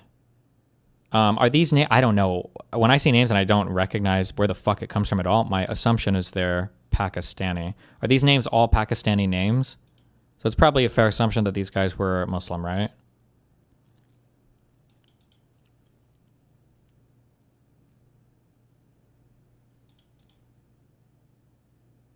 From that one murder, from the Mark Sharp case. I don't know anything about this one that he's talking about now, but I understood it. But all this is going on. I'm seeing lots of changes in the town, seeing a level of aggression, a level of hate, rapes, criminality. Fast forward to 2000 and to when I'm 19, I think. I'm doing my apprenticeship. I left school at 16. I got an apprenticeship as an aeronautical engineer at Britannia Airways. I went to work there, and I saw. Do you remember the Beslan school massacre? Yeah. So in Russia. In Russia, that was my trip. For people who don't know, Chechen terrorists took over a school. They held it, I think, for 1 or 2 days, and then the Russian special forces went in, and it was a bloodbath. And for people who don't know, that's coming to the UK. I think that's so. This happens. Chechen terrorists take over the school, and I can still see it, yeah? Because, and this was my real. Everyone's had that moment that wakes them up. Everyone's had that moment that I think a lot of people would wish they could just close their eyes to it. I think once you're awake to this and you understand some of the problems, you can't turn off from it. But they take over a school, not one Muslim, not two, a whole massive gang of them, yeah, jihadists. Take over a school. The parents then get phone calls, so they know their children are in the school. They know terrorists have got their kids. The parents come to school gates, the military there, the Russian army there, and the parents are outside. And the women are dropping on their knees, holding their heads, as then you start hearing the Muslims butchering their kids, and they're killing them and butchering them. And I remember watching it, going, "What the hell is this? What the hell is going on here?" Yeah. That was my moment to start looking at Islam. And 2 weeks after this, I saw a group in Luton called Al Mujahideen. The leader, the second in command of that group was a gentleman called Saif al-Islam, which translates as Sword of Islam. He's in a chicken shop in Luton and he's doing an interview. And in that interview, he says an attack like Beslan would be justified on a British school. And this is when I'm probably, I don't know, I might have been 19. I can't remember. I was young. And I'll be honest, and from my background, growing up in Luton, as I said, Luton is so people understand the town, it's probably one of the most poverty-stricken towns in the country. It's a rough and violent town. It has a lot of problems. Take Islam out of the equation, it's still got a million problems, yeah? It's, and growing up there, I'd say chisels who you become. But I grew up and I looked up. For the Chechen stuff, I don't know enough of the details. The only thing I remember from this is apparently there's a big hostage situation, and when Russian special forces went in, I don't think you can do like hostage situations against Russian people or like the Russian military, because they'll just run in and fucking kill everybody. Because I don't think they give a fuck. And I thought that was a big deal with that. But like, there's a lot of bad blood between Chechens and like Russians and the ownership of that. I don't know what the fuck you even call it, territory or whatever the fuck you call it in Russia. Was this like a Muslim extremist thing, or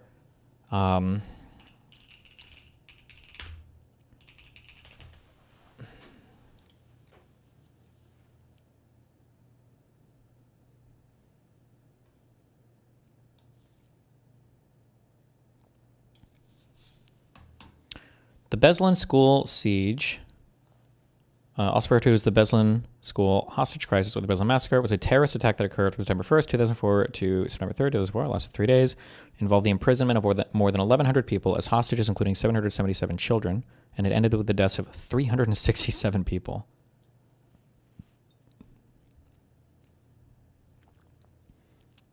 Crisis began when a group of armed terrorists occupied school number 1 in the town of Beslan, North Ossetia, an autonomous republic in the North Caucasus region of Russia.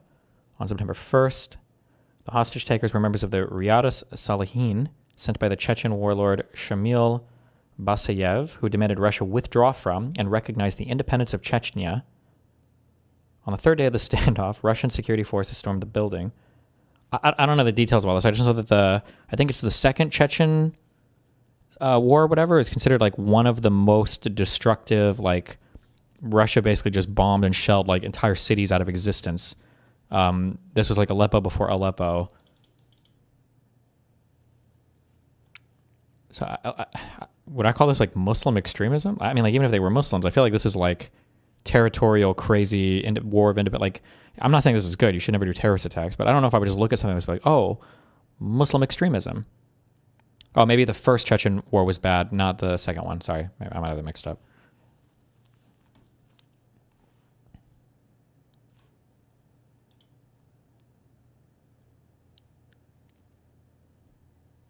Both were really bad. Okay. Grozny is the city that I'm thinking of that people usually cite, I think.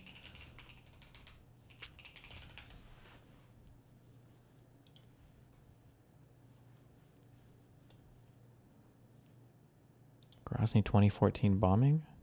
Is this what I'm...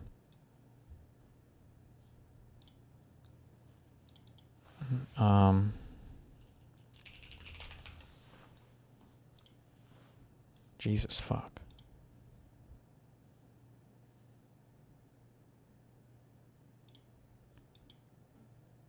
Not good. Someday we'll read more about this. After we bang your mom.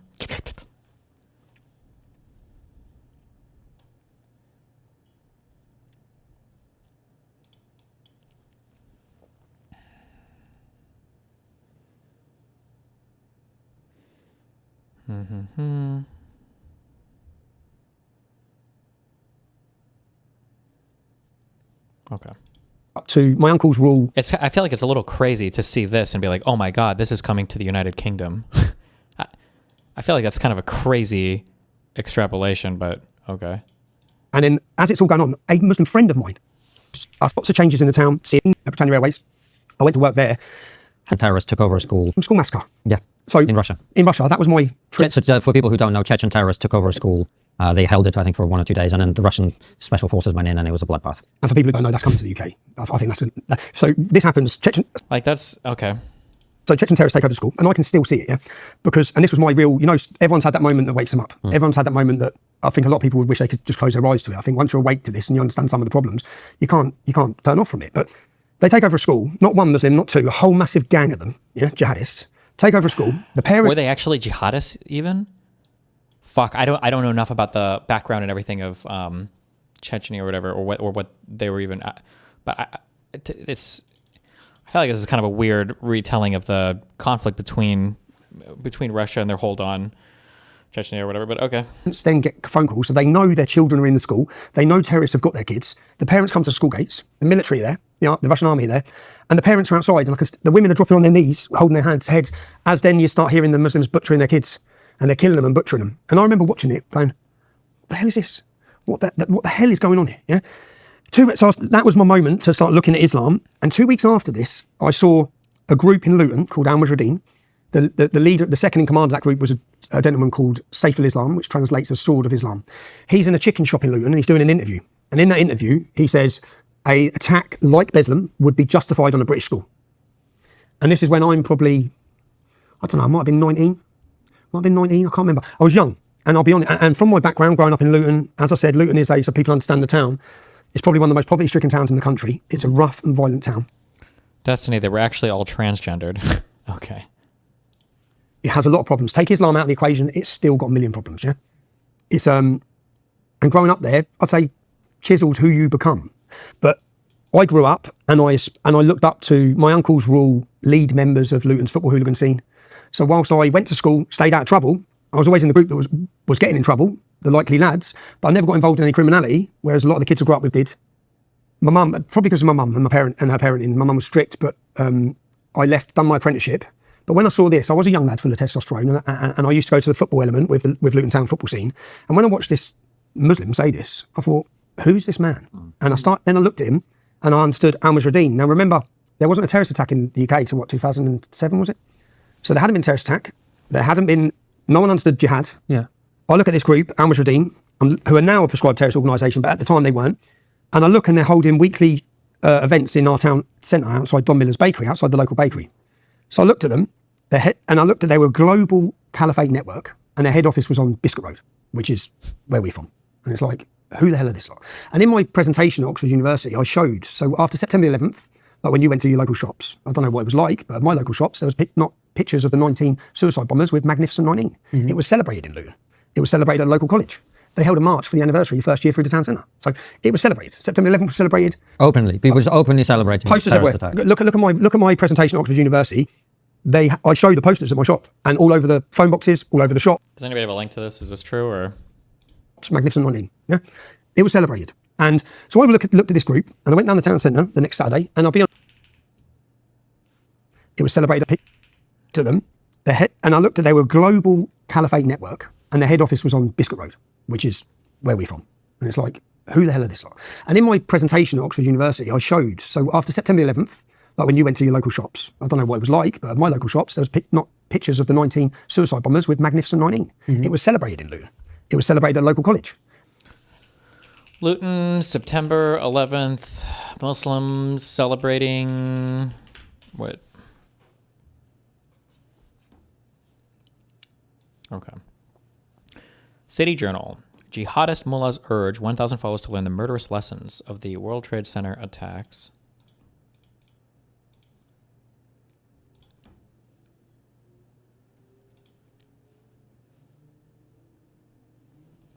An obscene spectacle took place in North London. Is that where Luton is? On September 11, 2002, 1,000 Muslims gathered at the Finsbury Park Mosque to celebrate the bombings of the World Trade Center. The Metropolitan Police deployed a force 500 strong to protect the meeting, called a towering day in history from disruption. A dozen or so menacing-looking men with keffiyehs over their faces stood on the mosque steps to prevent unfriendly journalists from entering. Hold on. Hometown of Luton. Okay.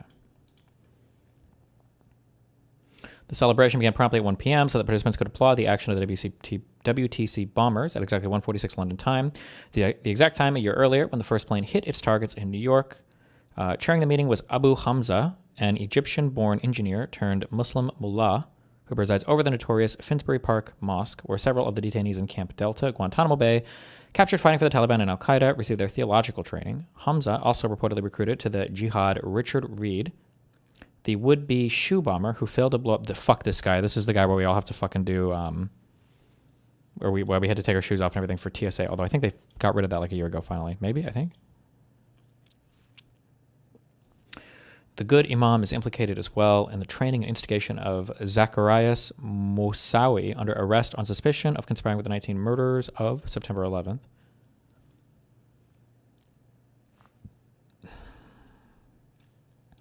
Imagine this is your town where you live. You've got posters glorifying terrorism. You've got billboards. As you walk up the street, the billboards are now painted over. Anything showing a woman's flesh is covered up. This is all to fit in with Sharia. And it's from certain sections. Look at what this guy looks like. Wait a second.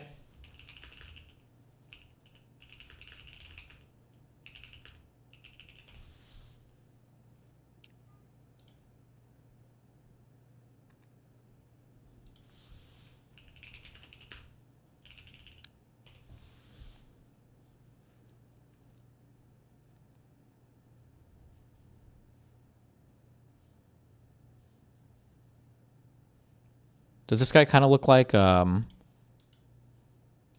in Men in Black 3, do you remember Boris the Animal?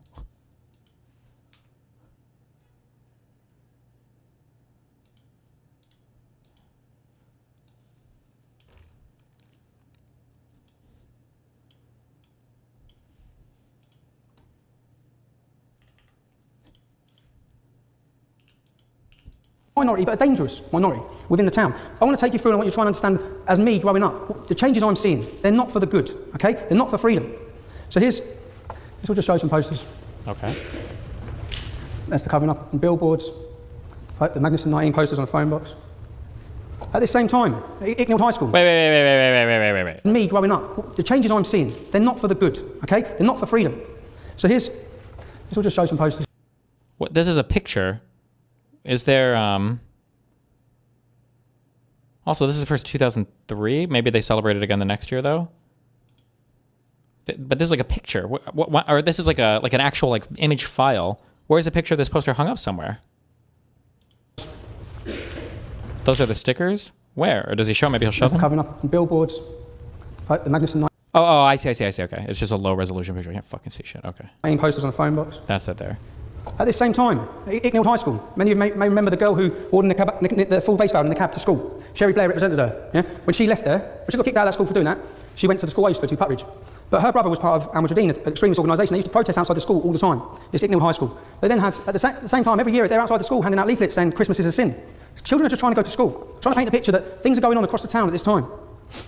Now,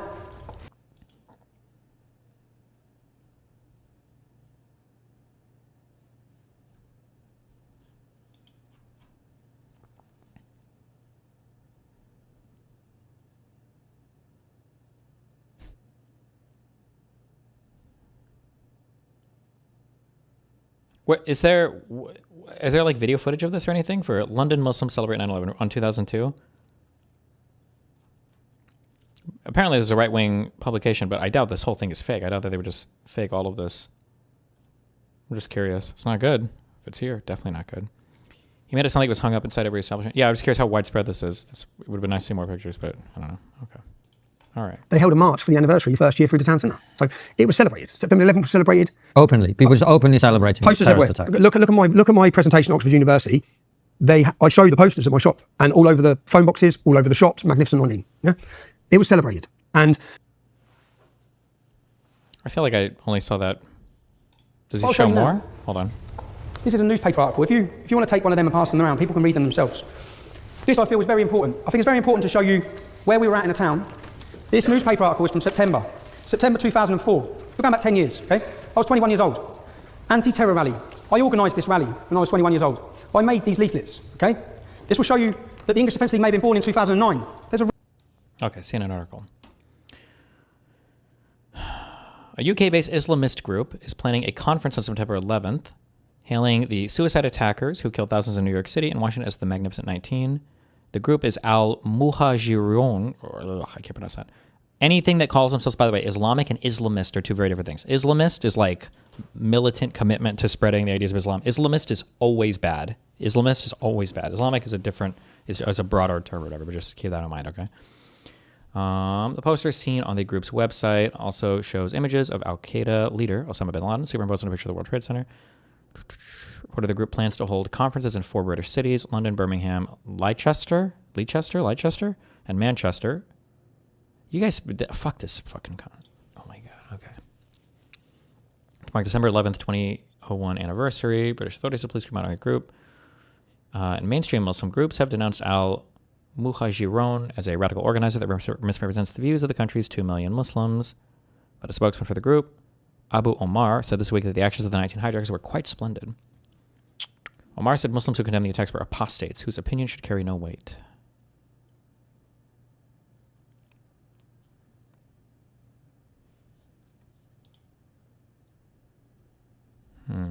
Okay. Reason. There's a history behind it. When the Beslan massacre, remember the Beslan massacre? The school children were lined up and murdered by Chechen terrorists. They killed loads of kids in front of their parents. I remember watching that. And then I remember watching an interview of a Muslim from Luton. His name's Saif al-Islam, it means Sword of Islam. He was part of this organisation called Al-Mujahideen, and he said what happened at that school was justified. And it's justified if it happens in a school in England. That is when I started reading, learning, and looking into who this group were. Al-Mujahideen. Damn, he really repeats the same fucking stories for how many years? Holy shit. Okay, based. All right. I doubt many people in 2004 had heard of them. Remember, this is before 7/7. This is before terrorist atrocities on our shores. I found that Omar Bakri and Abu Hamza, we all know who they are now.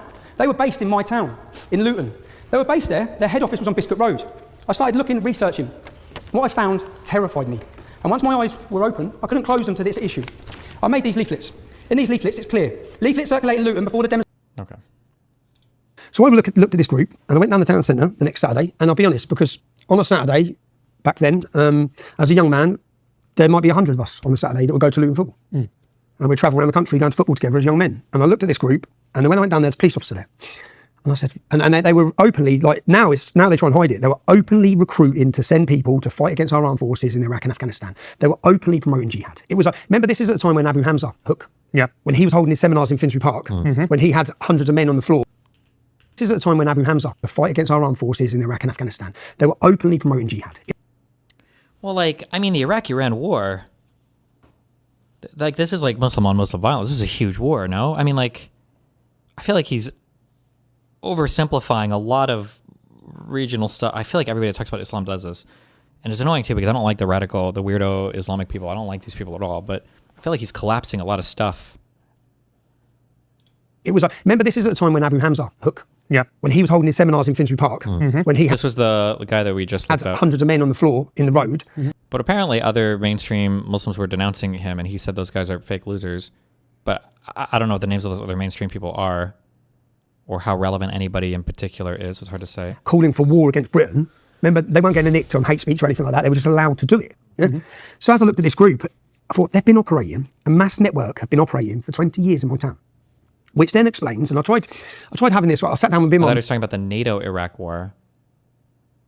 Oh shit! I'm sorry. He might have been. I'm sorry. My brain just wiped. Well, because Iraq, I think, almost went to war again with Iran after. Fuck, I don't even remember. It was after we deposed the leadership, the Ba'ath government, and we put in everybody. But I don't think that would ever been big enough to recruit from. Wait. So is he saying they were trying to openly recruit people to go and fight against like NATO in Iraq and everything? The timeline would make more sense. That police officer there. I think. Okay, hold on. And they were openly now they try and hide it. They were openly recruiting to send people to fight against our armed forces in Iraq and Afghanistan. Oh, I'm sorry. He's saying to fight against our own. I think is what he's saying, right? Fucking accents. He means to fight against our own forces. That's what he's saying. Sorry. Jesus. Right? They were openly promoting jihad. It was remember this fight against our armed forces in Iraq and Afghanistan. To fight against armed.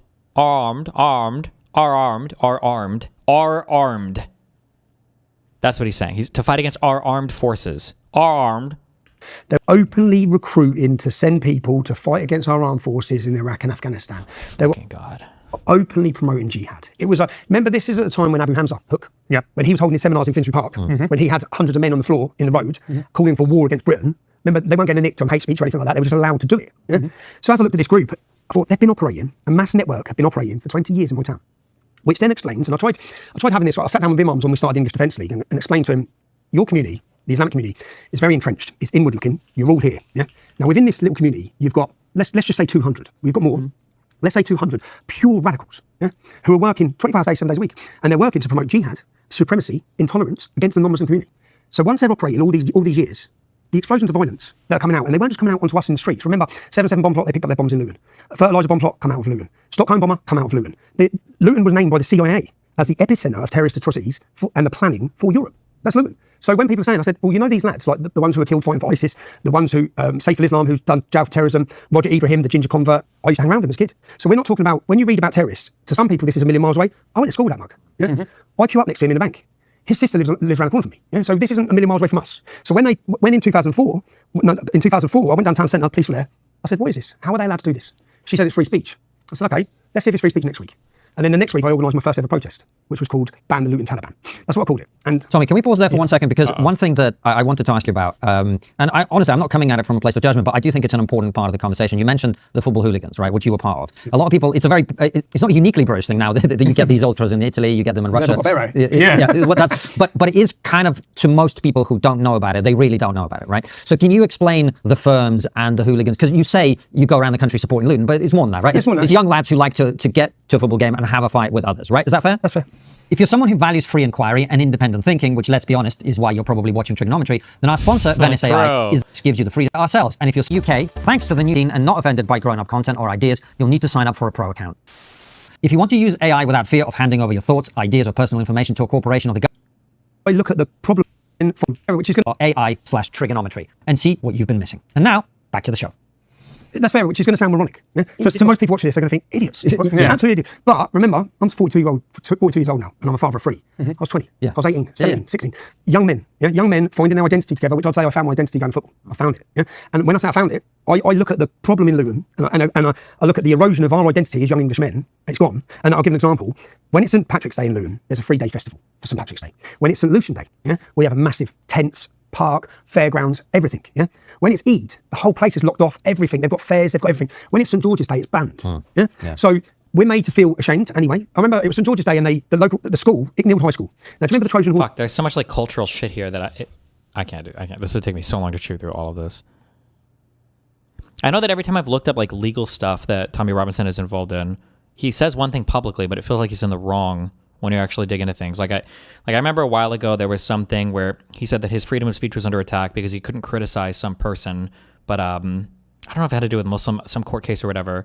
But the reality is that I think he was trying to get into the courthouse, and then 2, in Britain you're allowed to gag trials that are ongoing so as to not sway the jury or whatever. Like that's just a thing that in the UK they have that law, or in England or whatever they have that law, and he would continually break this over and over and over again until he would get arrested, and then he would say, well, it's because they don't like that I'm talking about Muslims or whatever. But I don't just any court related thing, or like defamation cases he's lost and everything too, which I think if there are several. But for all this like cultural norm stuff, I would have to look into so much stuff I just don't know. Somebody's saying St. George is the patron saint of England. It's never been a massive celebration day. Like, I don't know how true or not true that is. I have no idea. You should look at this. What is this? A 16-year-old youth was shown on video assaulting a 15-year-old Syrian refugee boy in a playground attack. The attack took place at Almondbury Community School on October 25th, 2018. The headmaster condemned the attack once it had received nationwide media attention. On July 22nd, 2021, Tommy Robinson, activist and founder of the EDL, the English Defence League, was found to have libeled the Syrian boy. He was ordered to pay £100,000 plus legal costs, which runs to amount to a further £500,000. Jesus. An injunction was also granted to stop Robinson from repeating the libel. After breaching that injunction, Robinson was sentenced to 18 months in prison in October of 2024. Oh, well, damn. The clips show the victim with his arm in a cast being dragged to the floor by his neck as his attacker says, "I'll drown you." And what he's saying now, on a school playing field while forcing water from a bottle into the victim's mouth. The video was filmed on a lunch break. The clip shows the victim walking away without reacting as the attacker, and Isaac may be heard, continued to verbally assault him. The victim is a Syrian refugee who previously suffered a broken wrist. This had been investigated by the police, who had interviewed 3 youths but took no further action. No further action was taken as the evidential test required to prosecute was not met. Subsequently, a separate video emerged of a girl, reportedly the younger sister of the Syrian refugee, also being assaulted on the school playground. Damn. Previously, a girl forcibly removed the girl's hijab. The attacker was excluded from the school over the incident. Director of Advocacy at the Refugee Council, Lisa Doyle, said the idea that someone escapes war and brutality only to be met with violence here is truly awful. What was the Tommy Robinson claim?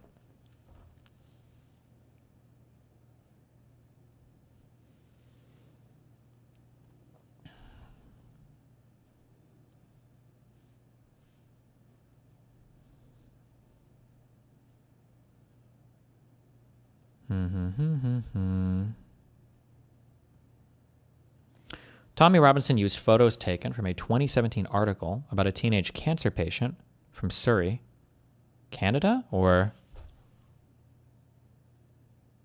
I don't like how we have a lot of the same names from over here. We should have named shit different stuff. I don't like that. It confuses the fuck out of me. Okay. About a teenage cancer patient from Surrey in the UK or whatever. Okay, in England. Okay. To claim incorrectly, we should have... You copied us. We upgraded. You should rename your shit, okay? Fuck you. Jesus. Fuck you. Hours after spreading... Okay. To claim incorrectly, the Syrian refugee had previously attacked 2 schoolgirls. Hours after spreading the claims, during 2 Facebook Live broadcasts, Robinson admitted to his followers that he had helped spread fake news, saying that he had been duped. He said, "I've been completely had. How embarrassing, man." The mother of a girl who'd been alleged to have been attacked posted to Robinson's Facebook page that Jamal was not the attacker. The Syrian refugee's family's lawyers issued a letter to Robinson stating, "We wish to place you on notice that our client anticipates legal action against you in respect to these contents of these publications, and you will be receiving pre-action correspondence." CNN International reported Robinson had deleted the videos and admitted to posting a fake photograph, falsely purporting to show violence by a Muslim gang. Robinson's reporters said that the letter warning about legal action blocked free speech. The lawyer responded by stating that Robinson is being held to account for lying about a child and thinks it's a good idea to defame this 15-year-old boy and accuse him of being the author of his own bullying. It is actually sickening. Facebook protects prominent figures such as Robinson or normal rules of moderation that would see a page removed after posting content that violates the rules.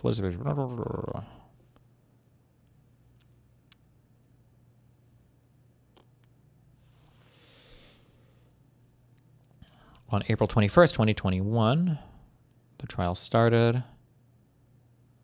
Why is this like a Ted Cruz thing? Like, I'm sorry. In the United States, Ted's name, I think I don't know if he even legally changed his name, but he was born as Raphael. And then at some point, he changed his name to like Ted or something, or Theodore. I don't even know if his name is Theodore. I think it's just Ted now, to be like more American. I feel like Tommy Robinson, that's like a good old, is that like a good old boy English name? But his actual name is Stephen Christopher Yaxley Lennon. Why did he change his name legally, or is this just his like online name, or?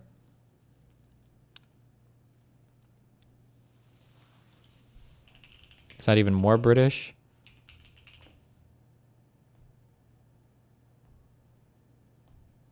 Tommy 10 names. His real name sounds less working class.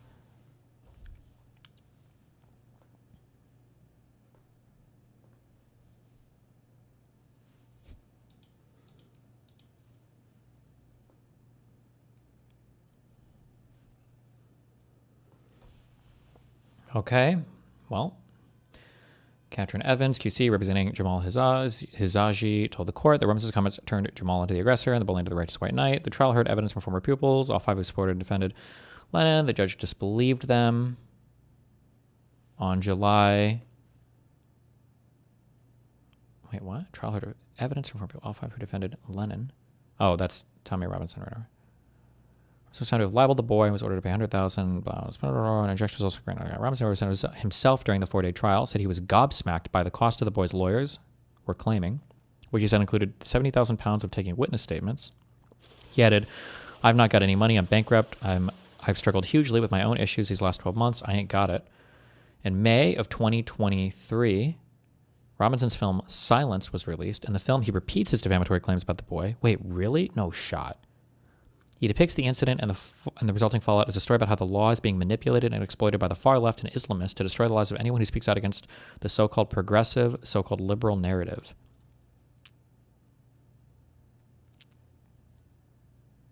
Robinson was due to appear at a high court hearing on July 29, 2024 after being accused of contempt of court for making the film, but instead fled the country.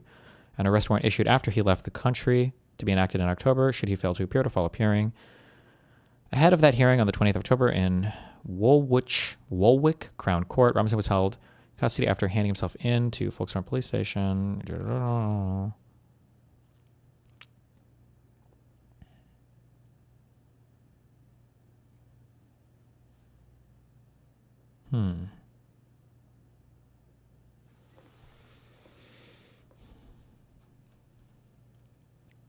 Robinson's film Silenced.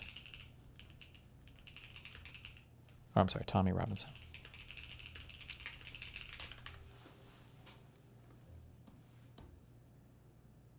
Is this whole film on YouTube?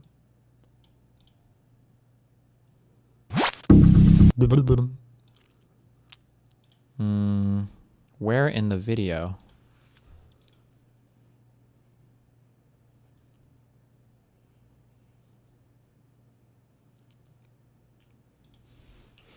Manipulated.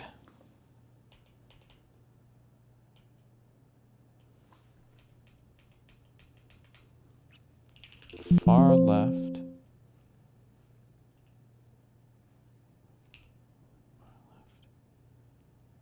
And exploited by the far left and Islamists. Oh. This here. Press actually left court when the witnesses stood up to give their evidence in my defence. It's alarming to think this people were lying, but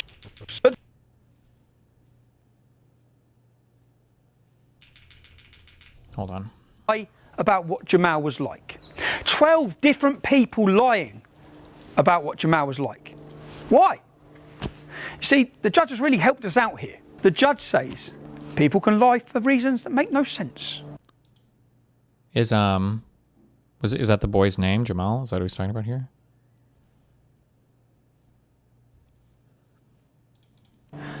Sometimes, for no reason at all.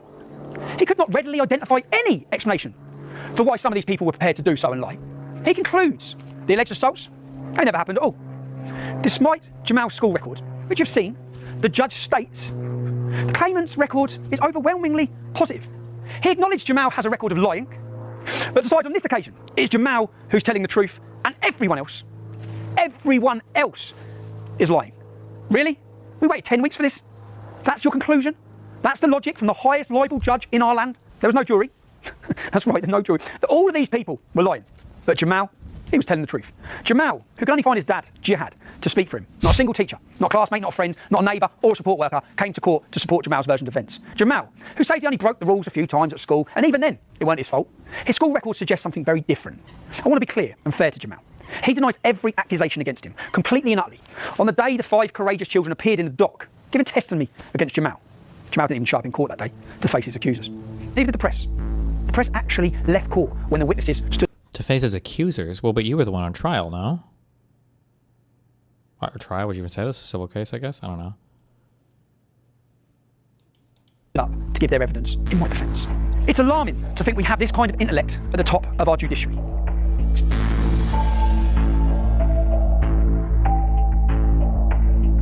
The story of these two children is actually a story about free speech, or the death of it.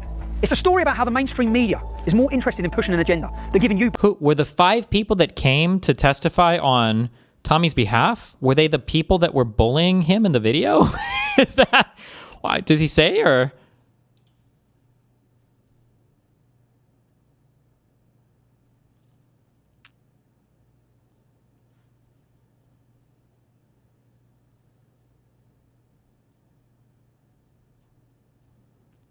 Mm-hmm.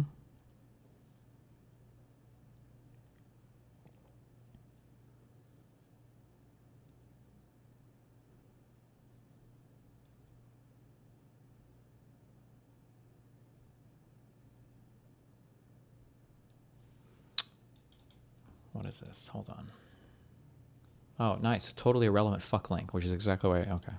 Balance and truth. How it continues, despite Leveson, to act with impunity. Is the media held to account for what they report? Have Piers Morgan or Jeremy Vine been held to account? No. It's a story about how the law is being manipulated and exploited by the far left and Islamists to destroy the lives of anyone who High Court to speak the truth. So let me just look at one of the pupils that come to court and because obviously for me this was threatening phone calls a week before a High Court trial, trying to pervert the course of justice. How come no one's been arrested? Oh, wait. Is this whole film about his trial? Is that what the entire film is about? Oh, this whole... It's not just a little bit. Weaponise the law system against us, and how the legal system really only works for the rich. And finally... Oh, he made this during the trial. How do we keep our politicians accountable? If the police, the court, are bothered about intellectual and social progress, should we be silenced by the demands of Mufti Pandor and Sharia law? Should we sacrifice Mohammed?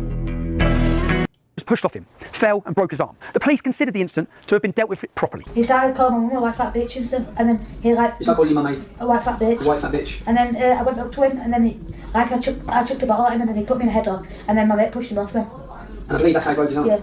There's all sorts of misconceptions, like the fact that he had a broken arm. Oh, I've got 2 independent witnesses. No, he had a year 8 kid. And another kid in year 11 stepped in and said, "What are you doing?" Pushed him over. Broke his arm. Who he had in the headlock. It must have been just out of year 11. Wait, well, doesn't that mean he had a broken arm? Wait, I'm so confused. Wait, what? And I believe that's how he broke his arm? Yeah. There's all sorts of misconceptions, like the fact that he had a broken arm. There's misconceptions like the fact that he had a broken arm. Oh, I've got 2 independent witnesses. No, he had a year 8 kid. He had an 8-year-old kid. And another kid in year 11 stepped in and said, "What are you doing?" Pushed him over. And then pushed him over and then broke his arm. It must have been just out Okay. of year 11. Put this kid in a headlock. One of my friends wasn't having it. Didn't like how he was behaving. Grabbed him and just threw him off him. Like anyone do break up a fight, they just like throw him off him. But this wasn't a fight. This was an all-out brawl, one-sided. Oh, sorry. Year 8 is 13-year-old, not 8-year-old. Completely one-sided. Because this kid had no match against Jamal. Just threw him off him and he landed on a curb. Damn. How big was he? Jamal was in year 11? Yeah, half the size of Jamal easily. Okay. You know, I know he was 12 and Jamal was 15. But it was like kind of like half size-ish, kind of like up to shoulders kind of thing. Yeah. But he still had no match against him.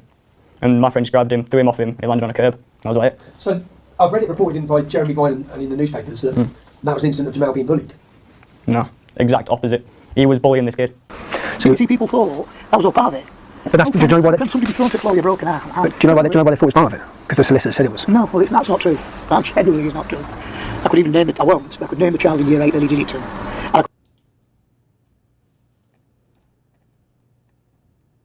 Fuck. I hate digging into court shit because I feel like I have to read all the... I'd have to read the underlying documents. I don't know what's available for stuff like this.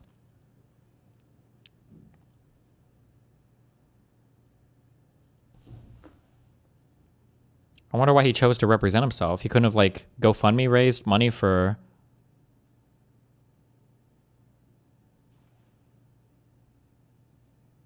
No evidence is public, only arguments and decision? Ugh.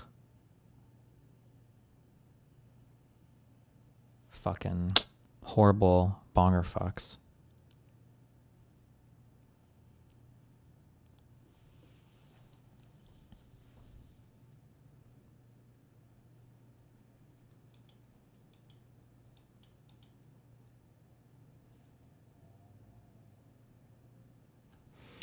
Okay. Well, I'll organize this into questions tomorrow on the flight. I love you guys.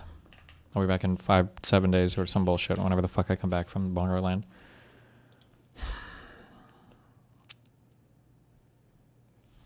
Napkin, cook, baby, principal, dean, nurse, key, mother, basic, alkaline, harder, foster, diatribe, primary, brown, and Declan.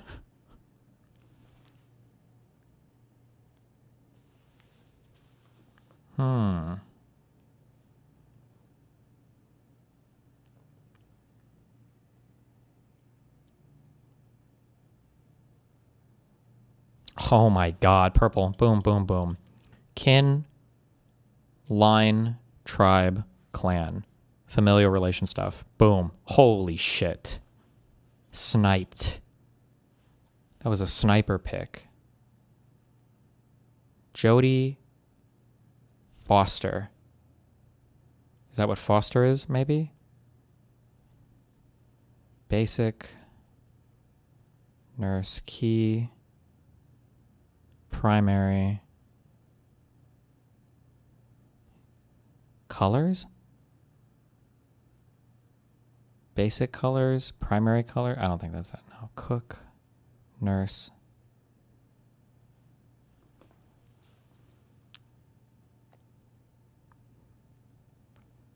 Oh, key, primary, principal.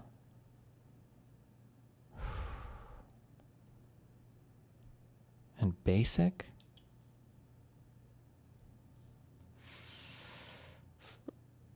Okay. Elementary. Oh, yeah, okay. And then the school cook, nurse, the school dean.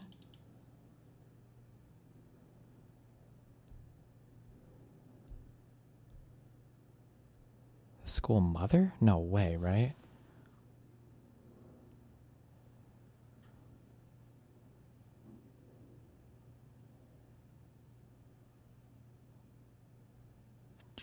Fuck, I feel like there's gonna be like actor names or something. Cook, nurse, mother. Not even one off. Okay, well.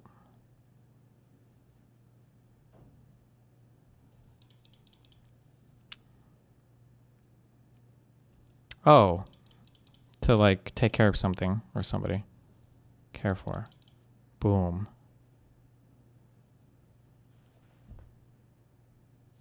These are probably actor names, singer names, some bullshit. James's? Yeah, okay, whatever. All right.